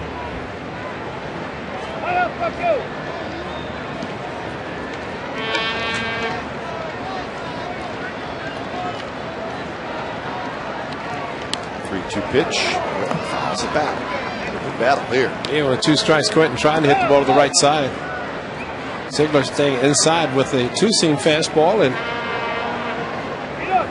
not able to get it out of his kitchen to hit it to the right side.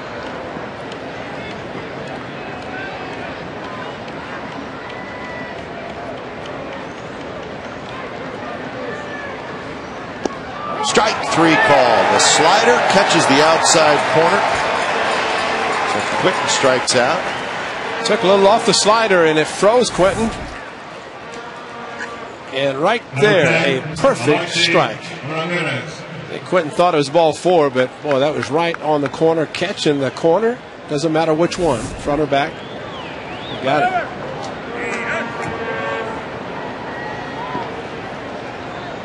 Well, what a great sequence too, as he kept throwing inside, inside, inside, and then finally went back to the outside with a slider, and Quentin couldn't do anything with it. Did you see Quentin throw his bat or try to throw the bat? And it came back at him? That's what happened. He had a freak accident last year. I don't know if I'd mess around with the bat rack. So here's Alexi Ramirez. Rios at second now, 1 out.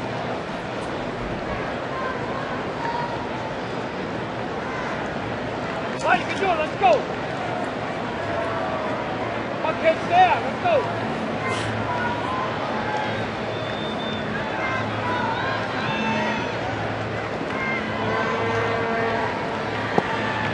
Ramirez is 1 for 3. And a leadoff hit in the second inning, and then scored on Castro's home run. He struck out in the third, struck out in the fifth. Scott Pasednik is just making us all look bad. He's working out way too hard tonight. But he's doing exactly what you should be doing as a DH, and that's trying to stay loose. Worst thing can happen, you just sit around, and it's not like Jim Thome, who, I mean, he's pretty much a DH. He knows how to do it, but then he might as well just run up and down and talk to Bruce up in the by the clubhouse. Get right back to the medicine ball. Well, he just ran the stairs to the visiting clubhouse. Yep, that's right.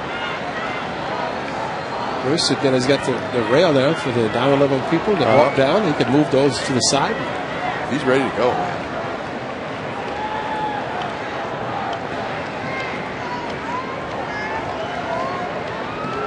But Sednick needs like a spring training game where you can just jog in the outfield during the game. A little pop-up behind second base. Mark Ellis will take care of it. And he does. 2 outs. Ramirez literally threw his bat at the ball.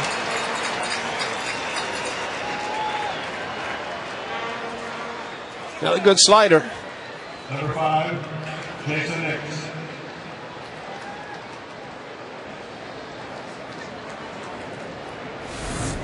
Just enough off the plate that Ramirez did not take the chance and take the pitch, even though it was a ball.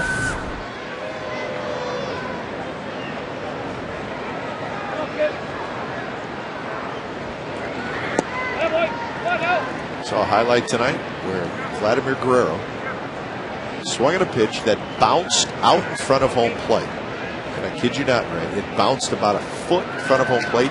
He hit it, base hit to left field. I'm not exaggerating. I believe it. I saw the highlight. He and Ichiro are the best. Yep. He hit it like a kind of a pop-up over the shortstop's head for a base hit, but it bounced a foot in front. Probably the same foot that Ted Barrett missed on Mark Ellis ground ball. That's about how far it bounced out in front of him, right? Yeah. Good pitch there on 2-0.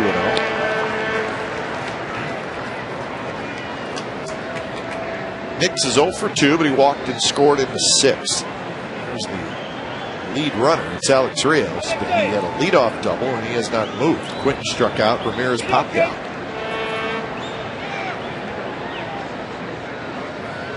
Swing and a miss down under the hands. 2-2.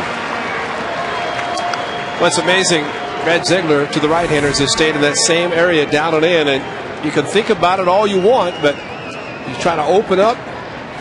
But if it's thrown as well as Zig has been throwing it, it's a very difficult pitch to put in play. Frisbee. Nix takes it, and now a full count. Ramon Castro, the right-handed hitter, is in the on-deck circle. And Breslow's waiting for Brzezinski if he pinch hits for him.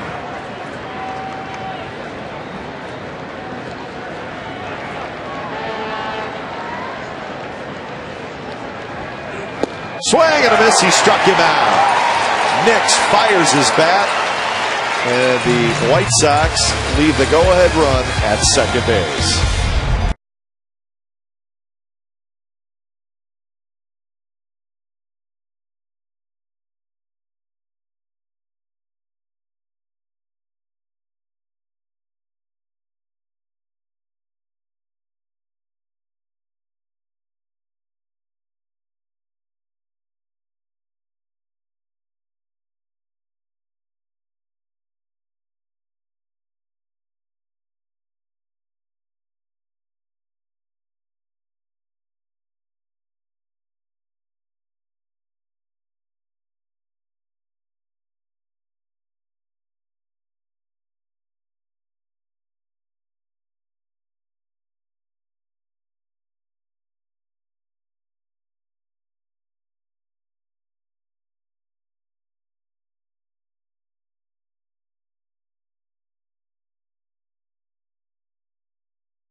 White Sox scored 2 in the first and 4 in the second. Jermaine Dye knocked in 3 of those runs. So it was 6-0. But then the A's started coming back. Hairston with a leadoff home run in the 4th inning. And then the big hit was Mark Ellis. Bases loaded double, knocked in all 3. And the A's would score 5 times in that 4th inning. And then in the 5th inning, the A's would score 2 more and actually take a 7-6 lead. The White Sox get a run in the top of the 6th. So that is where we are at. Bottom of the 7th inning from the Coliseum. 7-10-2 for Chicago. 7-9-0 for the Athletics. AT&T, the nation's fastest 3G network. AT&T, your world delivered.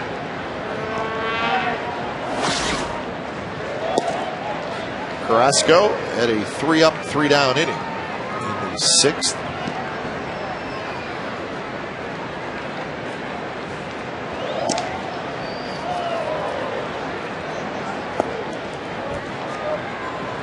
The Yankees and the Mariners have gone to the 8th inning in Seattle. It's still a 2-2 game.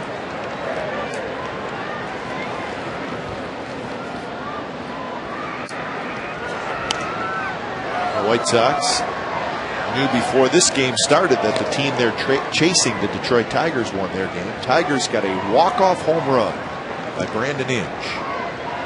The only run in the game. 1-0 the final. Washburn and Greinke both pitched great.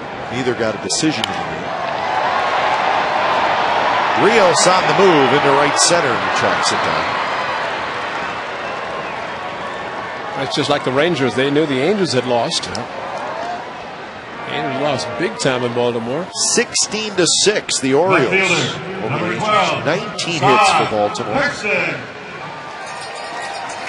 And just to make our good friend Vince Contronio on the radio side happy, Felix Pie hit for the cycle. Boy, Felix Pie, 4 for 5 with 4 RBIs. He's probably going to be part of Vinny's highlight package. Yes, it is. Vinny just is not impressed with the cycle. He's not impressed with the cycle. We think it's a pretty good feat. And he's happy that his son Dominic made the high school golf team. Dominic's a great golfer. And a good kid. So Felix Pie becomes the 4th player in Orioles history to hit for the cycle. Right fielder. 16-6 the final score. Ryan Sweeney. And Ray said it earlier, lots of big scores like Minnesota 11, Cleveland nothing. Mentioned the Boston score. 6 runs in the 9th by the Red Sox to beat Texas 8-4. Well, Ryan Sweeney's not going to face Carrasco. He faced him as a first batter for Carrasco and doubled. Give the A's the lead at that time. So going to bring in Mr. Thornton, who is a hard throwing lefty. So Matt Thornton comes in with 2 outs here in the bottom of the 7th.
Jack Daniel's Tennessee Whiskey. Please drink responsibly.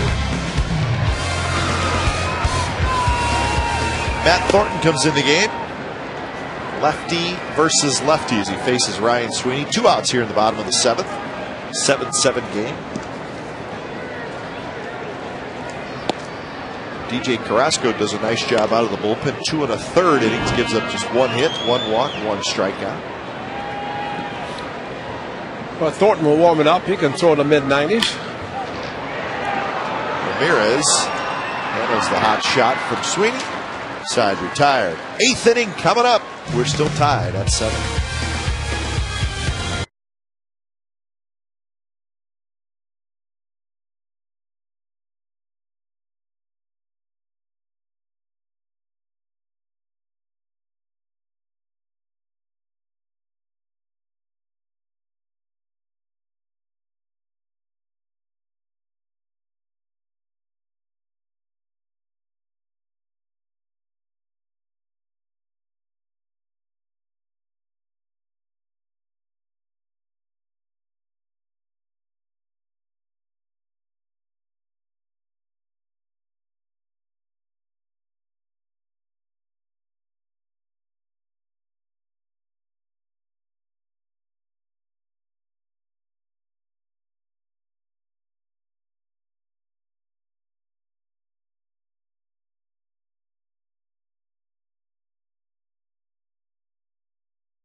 Central tonight. Jamie Sire and Matt Morrison will have full baseball recaps. This game and the Giants game in New York. 49ers and the Broncos playing exhibition football right now over at Candlestick Park. Tiger Woods at the PGA Championship will let you know how Tiger did. So, again, that's Sportsnet Central tonight at 10:30 on Comcast Sportsnet Bay Area. Michael Wirtz comes in. So Michael Wirtz will pitch here in the 8th inning. And the Boo Birds are out. And that's for fan favorite A.J. Brzezinski.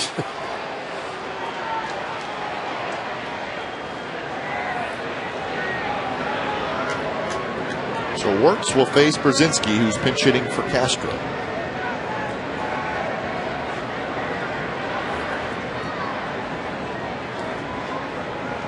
First pitch is popped up. Tommy Everidge got a play. 1 out.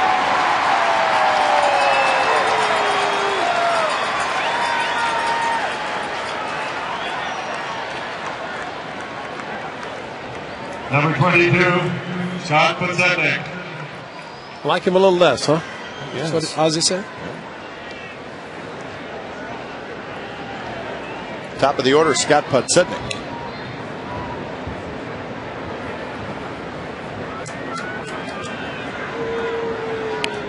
Podsednik pops the bunt back.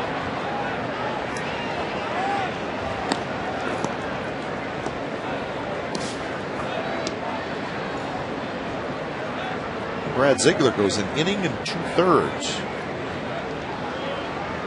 He does a nice job out of the bullpen. A walk. Just 1 hit, a couple of strikeouts.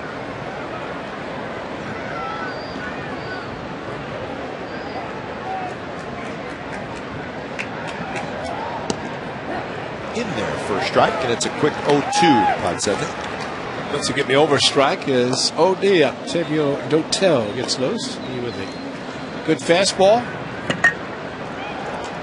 See if Wirtz want to try to get him to swing at a bad pitch. Fastball. Hairston coming in. 2 outs. 15-yard line. 15, yeah. Well, you know, Clay Wood's work is not completed. Number He said 15. they're working all night trying to get this field ready for tomorrow. Try to clean it up a little bit, maybe get some of the lines off the field. What's more like a baseball field. Well, the A's will be here all this weekend, all next week. Beckham takes a breaking pitch for a strike.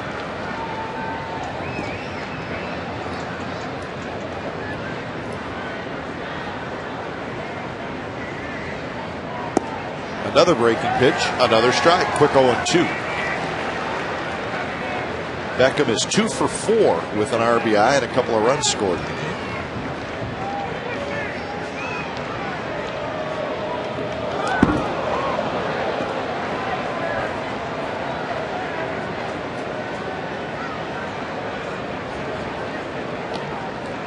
Michael Wirtz lost his footing as he delivered the pitch. He did a little gardening, manicuring on the mound a little bit, but let's see where the ball missed strike zone so much.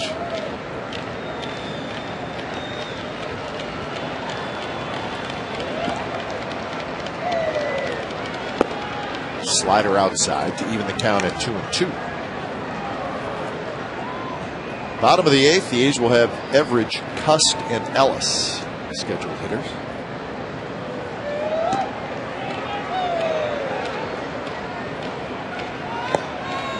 Pretty good take by Beckham. You know how good Wirtz's slider is, and the young man laid off that one, so it's a full count. He wants to keep it away. Does not want to make a mistake inside, but I'd have to bring it in a little bit closer to the plate on the 3-2 slider. And it's bounced. Kennedy off the glove, picked up by Pennington, who throws, but Tommy Everidge does the smart thing, comes off the bag to make sure the ball doesn't get past him. So it's a base hit for Beckham, his 3rd hit in the game. Kennedy was playing no doubles, guarding the line. Number 23. 4 steps to his left and then tried to dive, just knocked it down. And well, you're right about Everidge. Good job. Pennington, no chance to throw him out, throw out Beckham.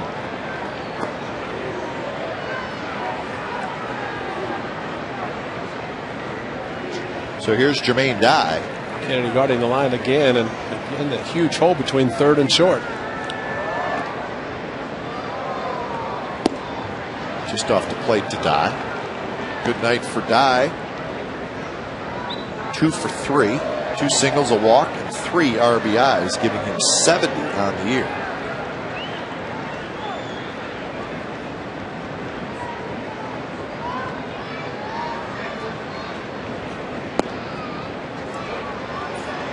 Mentioned all those big scores today. The Cubs beat Pittsburgh 17-2. 14, was it 14-2 after 2? Yep, they scored 10 in the 2nd inning. Cubs had 18 hits in the game. So another big number on the scoreboard. Derek Lee had 7 RBIs in the game. It's the 2nd time this year he's had 7 RBIs in the game, and he did not hit a home run.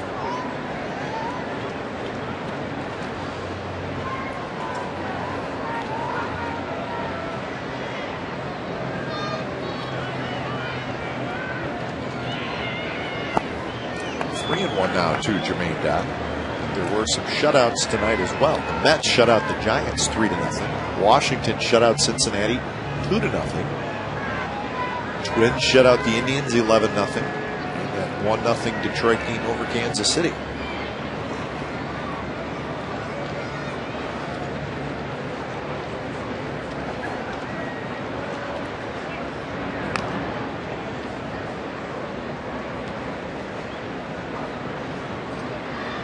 Paul Konerko is the on-deck hitter. There are 2 outs here in the top of the 8th.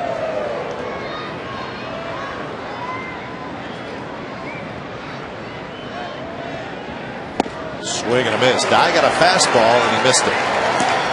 Well, that's saying something. The fastball of Michael Wirtz. Jermaine Dye, an excellent fastball hitter. Fastball count. I think Jermaine Dye wanted to really impress his dad.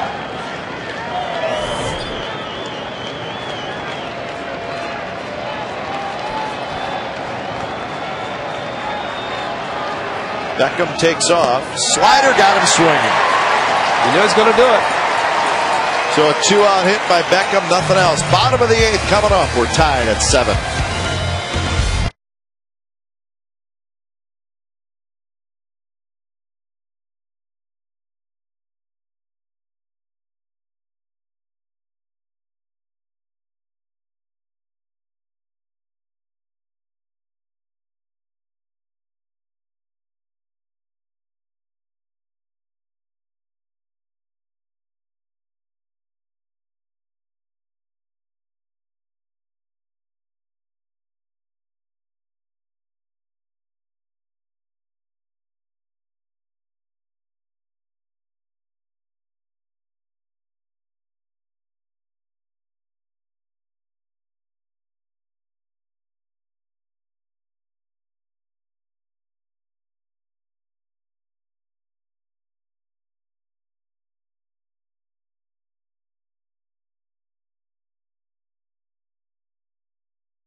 Creek.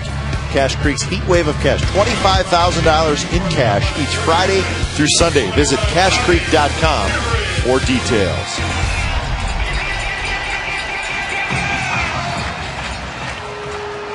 Tommy Everidge leading it off. Bottom of the 8th inning.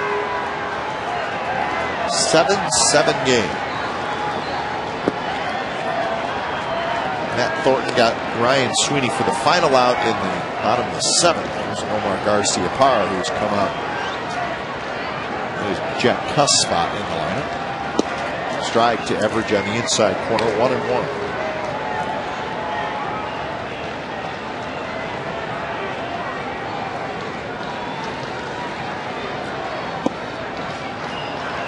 Everidge tonight is 0 for 2. He was hit by a pitch in the 4th and scored a run. He scored 5 times in the 4th inning. There's the good fastball from Thornton, 96 miles an hour.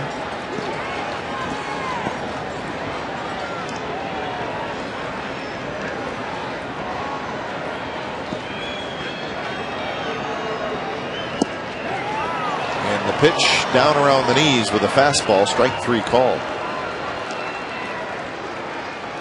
1 out here in the bottom of the 8th. Your attention, please, ladies and gentlemen. He's challenging with a fastball. Brzezinski sets up on the inside part of the plate. Number 5. And a very good pitch down and in.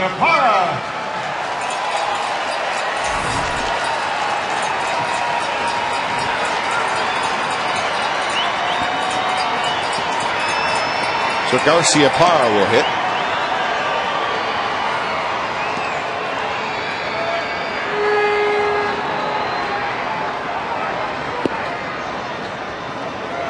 That one at 97 miles an hour from Matt Thornton. Easy 97 too. He's effortless in his delivery. On the ground, 1 hop. Ramirez, the shortstop, flips it across, 2 outs.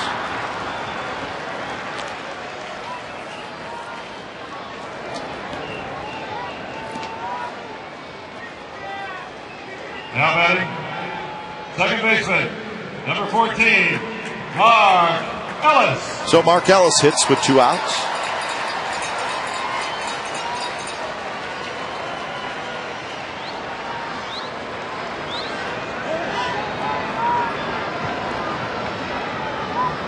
The ball loose out in left field.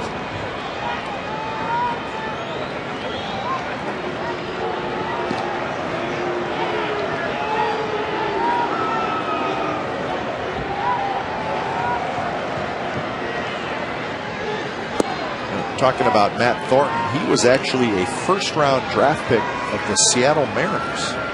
Just did not pan out with them and shipped him off to Chicago, and he has really blossomed as a great reliever. And his fastball under control, and he has been outstanding. I don't know when it took place, could not believe it, but just was not having much success with the Mariners. This is his 4th year now with the White Sox, and he is very good. Rios to his right. He's got it, and Matt Thornton has a 3-up, 3-down, bottom of the 8th inning. The 9th inning is coming up. It'll be Konerko, Rios, and Quinn.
Right there. Great play. Oh, flipped the fan, and just a moment later, off the mound again. Clank. Clank. Oh, my. Watch the look. Yeah. Clank. Those fans getting so comfortable down there with great plays, but then all of a sudden, oh, yeah. Paul Konerko swings at the first pitch from Andrew Bailey, and he's retired. So Andrew Bailey need to get this over quickly and get the A's back in the dugout for the bottom of the 9th. Number 51, Alex Rios.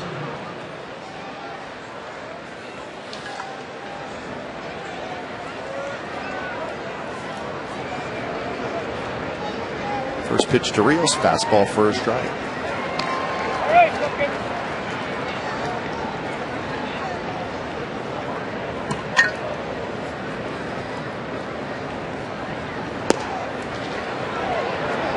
That is a strike. First base umpire Todd Tishner.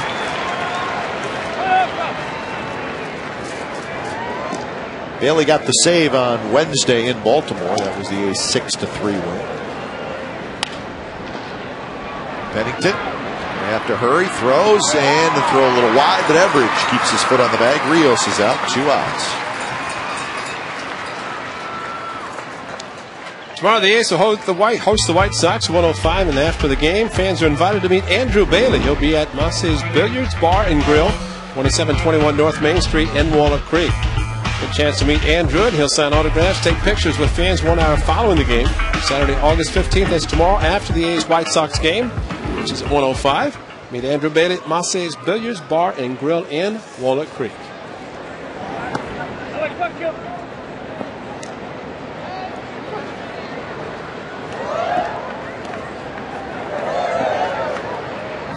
Carlos Quinton is 0 for 4 tonight. Good fastball there. Andrew, with that little final kick, and like, I'm going to put everything into this.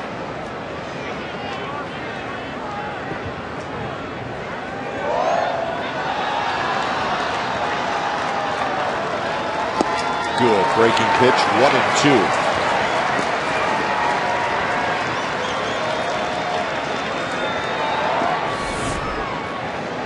Now that's more of the slider. Cutter's working well, but that one a little bit bigger break at 87 miles per hour. Very hard slider.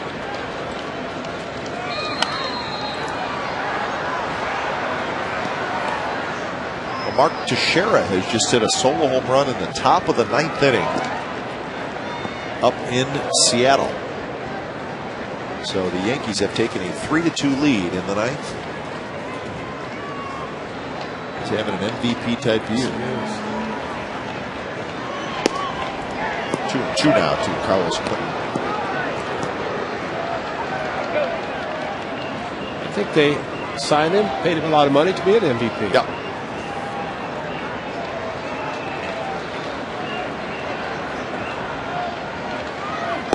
Strike 3 called right at the knees.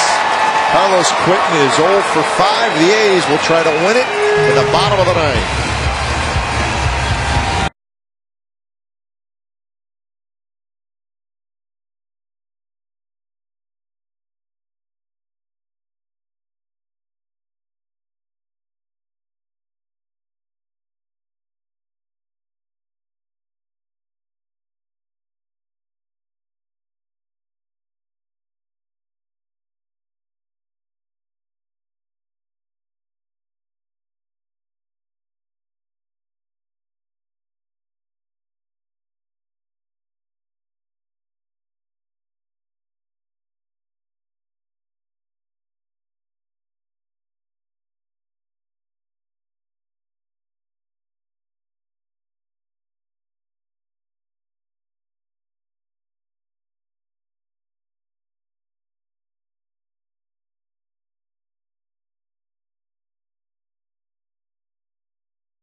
The A's trailed 6-0 after 2 innings.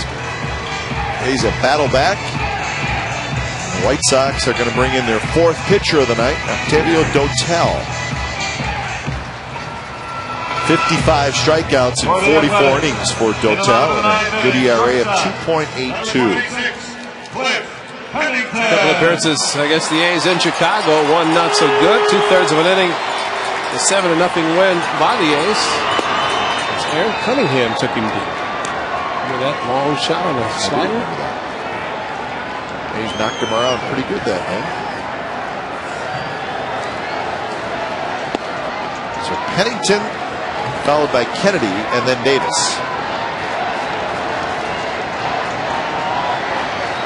Ninth time that he has appeared in a game against the Admirals.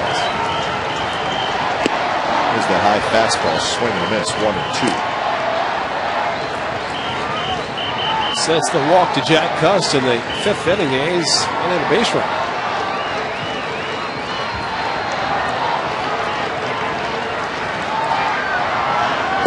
There's another fastball and another swing and a miss. So Cliff Pennington, you see him turn around and ask Gary Darling, is that pitch up? Yes. It is a strikeout, and he it was swung at it anyway. But Dotel, just a fastball slider pitcher. Adam Kennedy. Maybe around the letters, so maybe a little bit too close to take.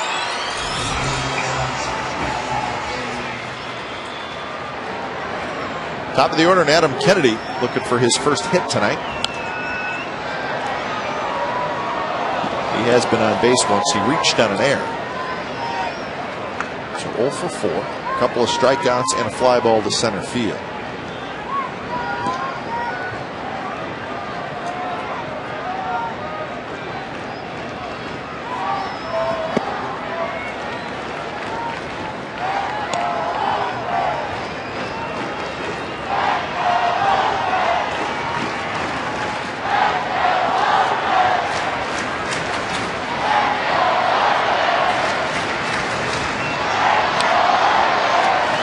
One and two now.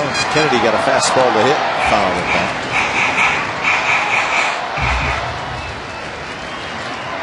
Don Cooper, the pitching coach, sitting right next to Ozzie Guillen. It's been Contreras, Carrasco, Thornton, and now Dotel. And Dotel does not take a lot of time, and Dotel basically gets the ball and says, "Give me the fastball sign. Let's go get him." And he's had him as their closer and had some good games. 2004 is when he came to the A's in the trade from Houston Astros. Went with the breaking pitch and strikes out Kennedy. So Adam Kennedy has struck out 3 times tonight. Watch his geared fastball. Watch the swing. He starts his fastball, tries to hold up, could not do it. Rajay Davis.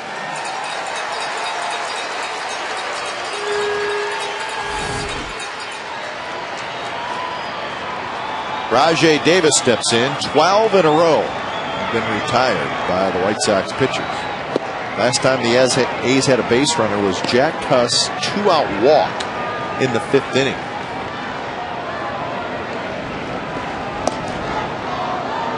Craig Breslow up for the 2nd time tonight. 0-2.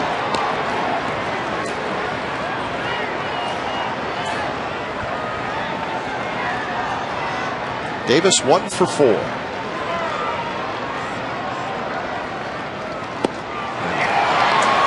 How about that? Octavio Dotel strikes out the side in the bottom of the 9th. Extra inning.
Station Comcast Sportsnet Bay Area for Chronicle Live. It's hosted by Greg Popovich. Look your way tonight at 11 o'clock. Kenny Williams, the general manager of the Chicago White Sox, will be Greg's guest tonight. Again, that's Chronicle Live, 11 o'clock on Comcast Sportsnet Bay Area. 10th inning from the Coliseum. It is a 7-7 game. Octavio Dotel strikes out the side in the bottom of the 9th. Made it look easy. Threw one breaking ball. The rest just were back and chucked fastballs. The A's 5th reliever. And it is Craig. I'm ready to go. Breslow. Ready to go because I never say no. He's been good. He was great in Baltimore. He's been having some tough jams.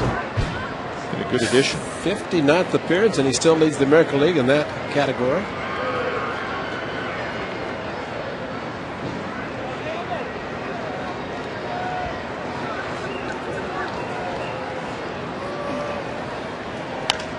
Hasn't pitched since Wednesday. Got an off day yesterday. Probably didn't know. Yeah, he probably went out in the backyard and played catch. Probably he'd just say, "Hey kid, anybody want to play catch? I got to throw today."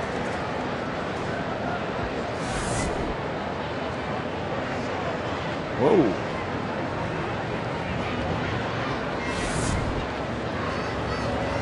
Oh, and 2.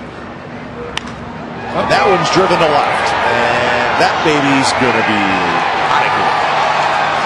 White Sox lead 8-7.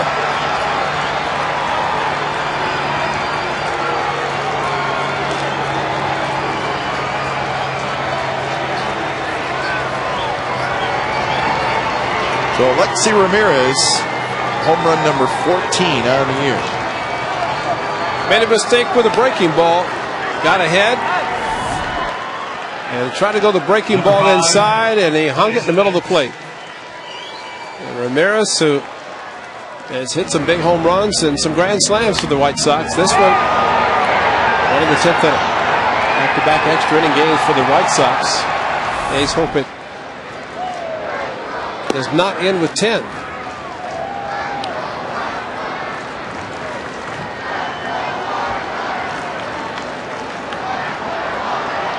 Jason Nix is the hitter. Nix hits one to left center field, but in the ballpark as Rajay Davis tracks it down. So that's the way your center fielder should act. Just go get him. As Bobby Jenks, the closer, gets loose. Number 12, A.J. Brzezinski. So A.J. Brzezinski will hit. The White Sox are 1-4 in extra inning games this year. The A's are 3-7. So neither team with a great deal of success in extra inning games.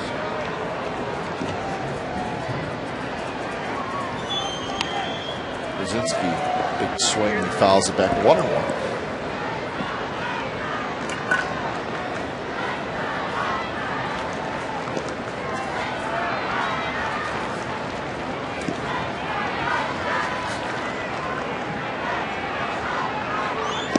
Good curve by Breslow. But tomorrow it'll be a radio-only game. Second game of this series. 1 o'clock start time. Gio Gonzalez and Gavin Floyd. Good fastball by Breslow. Brzezinski strikes out. So that's 2 outs. So Gio Gonzalez, who has been throwing the ball great for the A's, he'll be looking for his 5th win of the year. Gavin Floyd will try to become a 10-game Number 22, Again, that's 1:05 first pitch, radio only. And then on Sunday, we'll be back here on Comcast Sportsnet California at 1 o'clock. Trevor Cahill and John Danks. And then the Yankees come to town Monday night, Tuesday night, and Wednesday night. So it is a good homestand. All night games for the Yankees.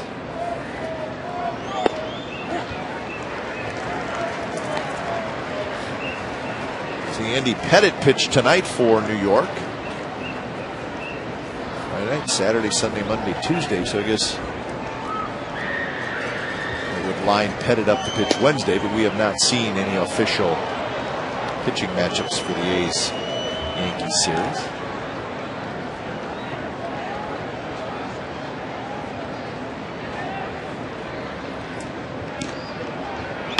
Podsednik on the ground. Pennington has it. And that'll do it. Alexi Ramirez, a leadoff home run here in the 10th inning. So Bobby Jenks, the closer, is coming on. It's the White Sox 8 and the A's 7.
It's Alexi Ramirez, the shortstop, a home run off Craig Breslow, and that's the difference in the game right now.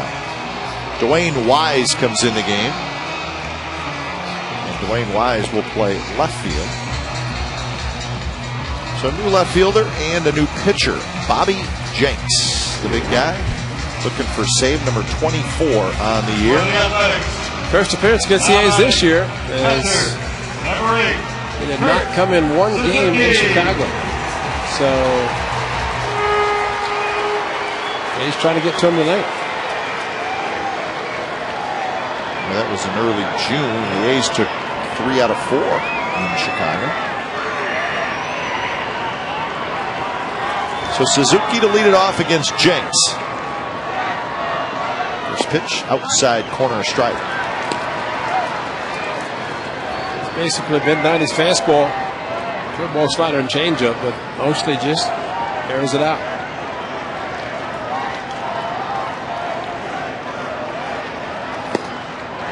Swing and a miss at 95 miles an hour. That's all Dotel did last inning, striking out 3.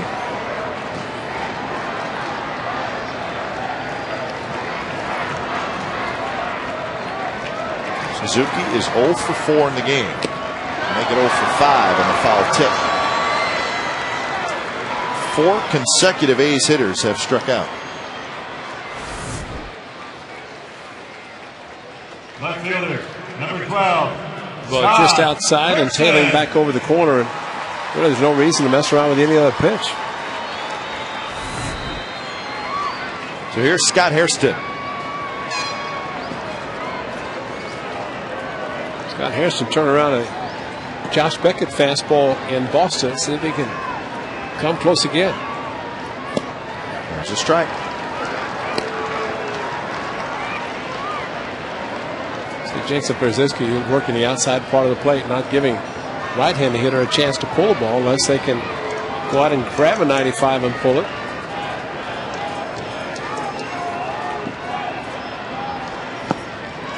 Breaking ball there, but it drops low.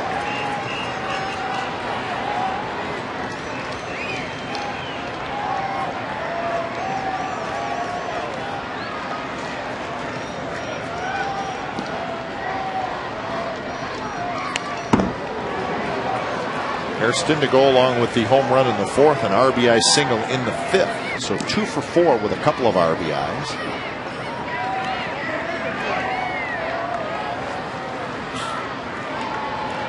Just trying to get aboard here. Ryan Sweeney waits in the on deck circle.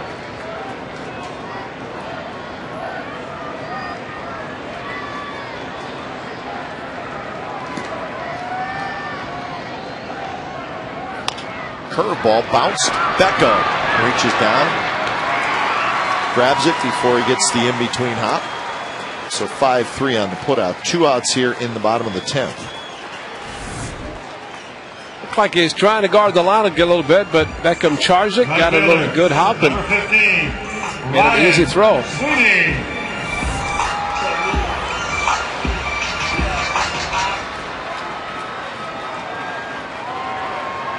Well, that has been a big part of this game tonight, the bullpen.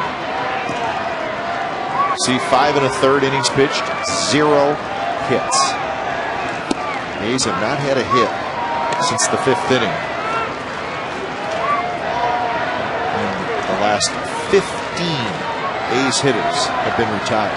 Ryan Sweeney was the last hit. And they lost Carrasco.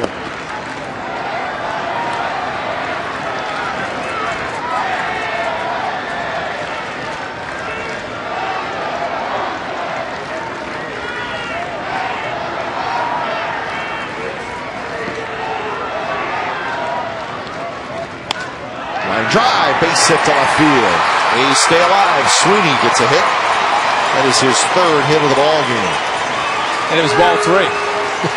2-0, went down and got a fastball that was probably out of the strike zone, but did not want to wait around. Take it anyway. Good swing, good opposite field. Pulled a double down the right field line against Carrasco.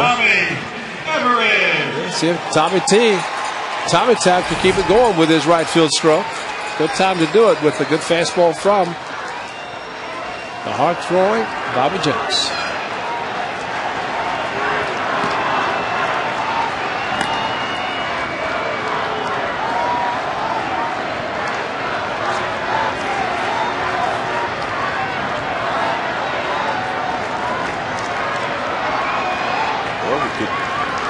Thrill everybody here.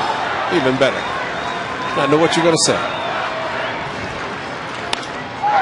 Right field, and that'll drop for a hit. Average keeps the game going.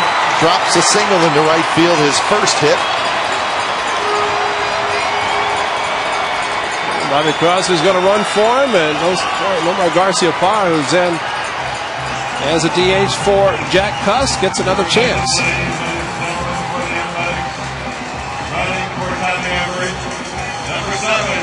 Bobby Crosby.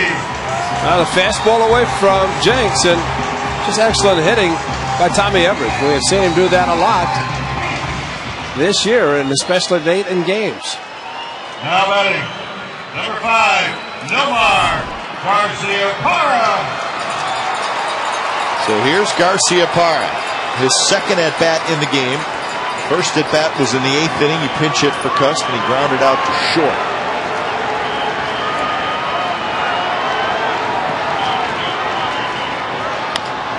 High chopper, left side of the diamond. Beckham has it, throws to first, and that's the ball game. So the A's make a run at it in the bottom of the 10th inning. They get 2 on with 2 out, but Garciaparra grounds out, and the White Sox on Alexi Ramirez's solo home run in the top of the 10th inning beat the Athletics in Game 1 of this 3-game series by a final score of 8-7, and they do it in 10 innings.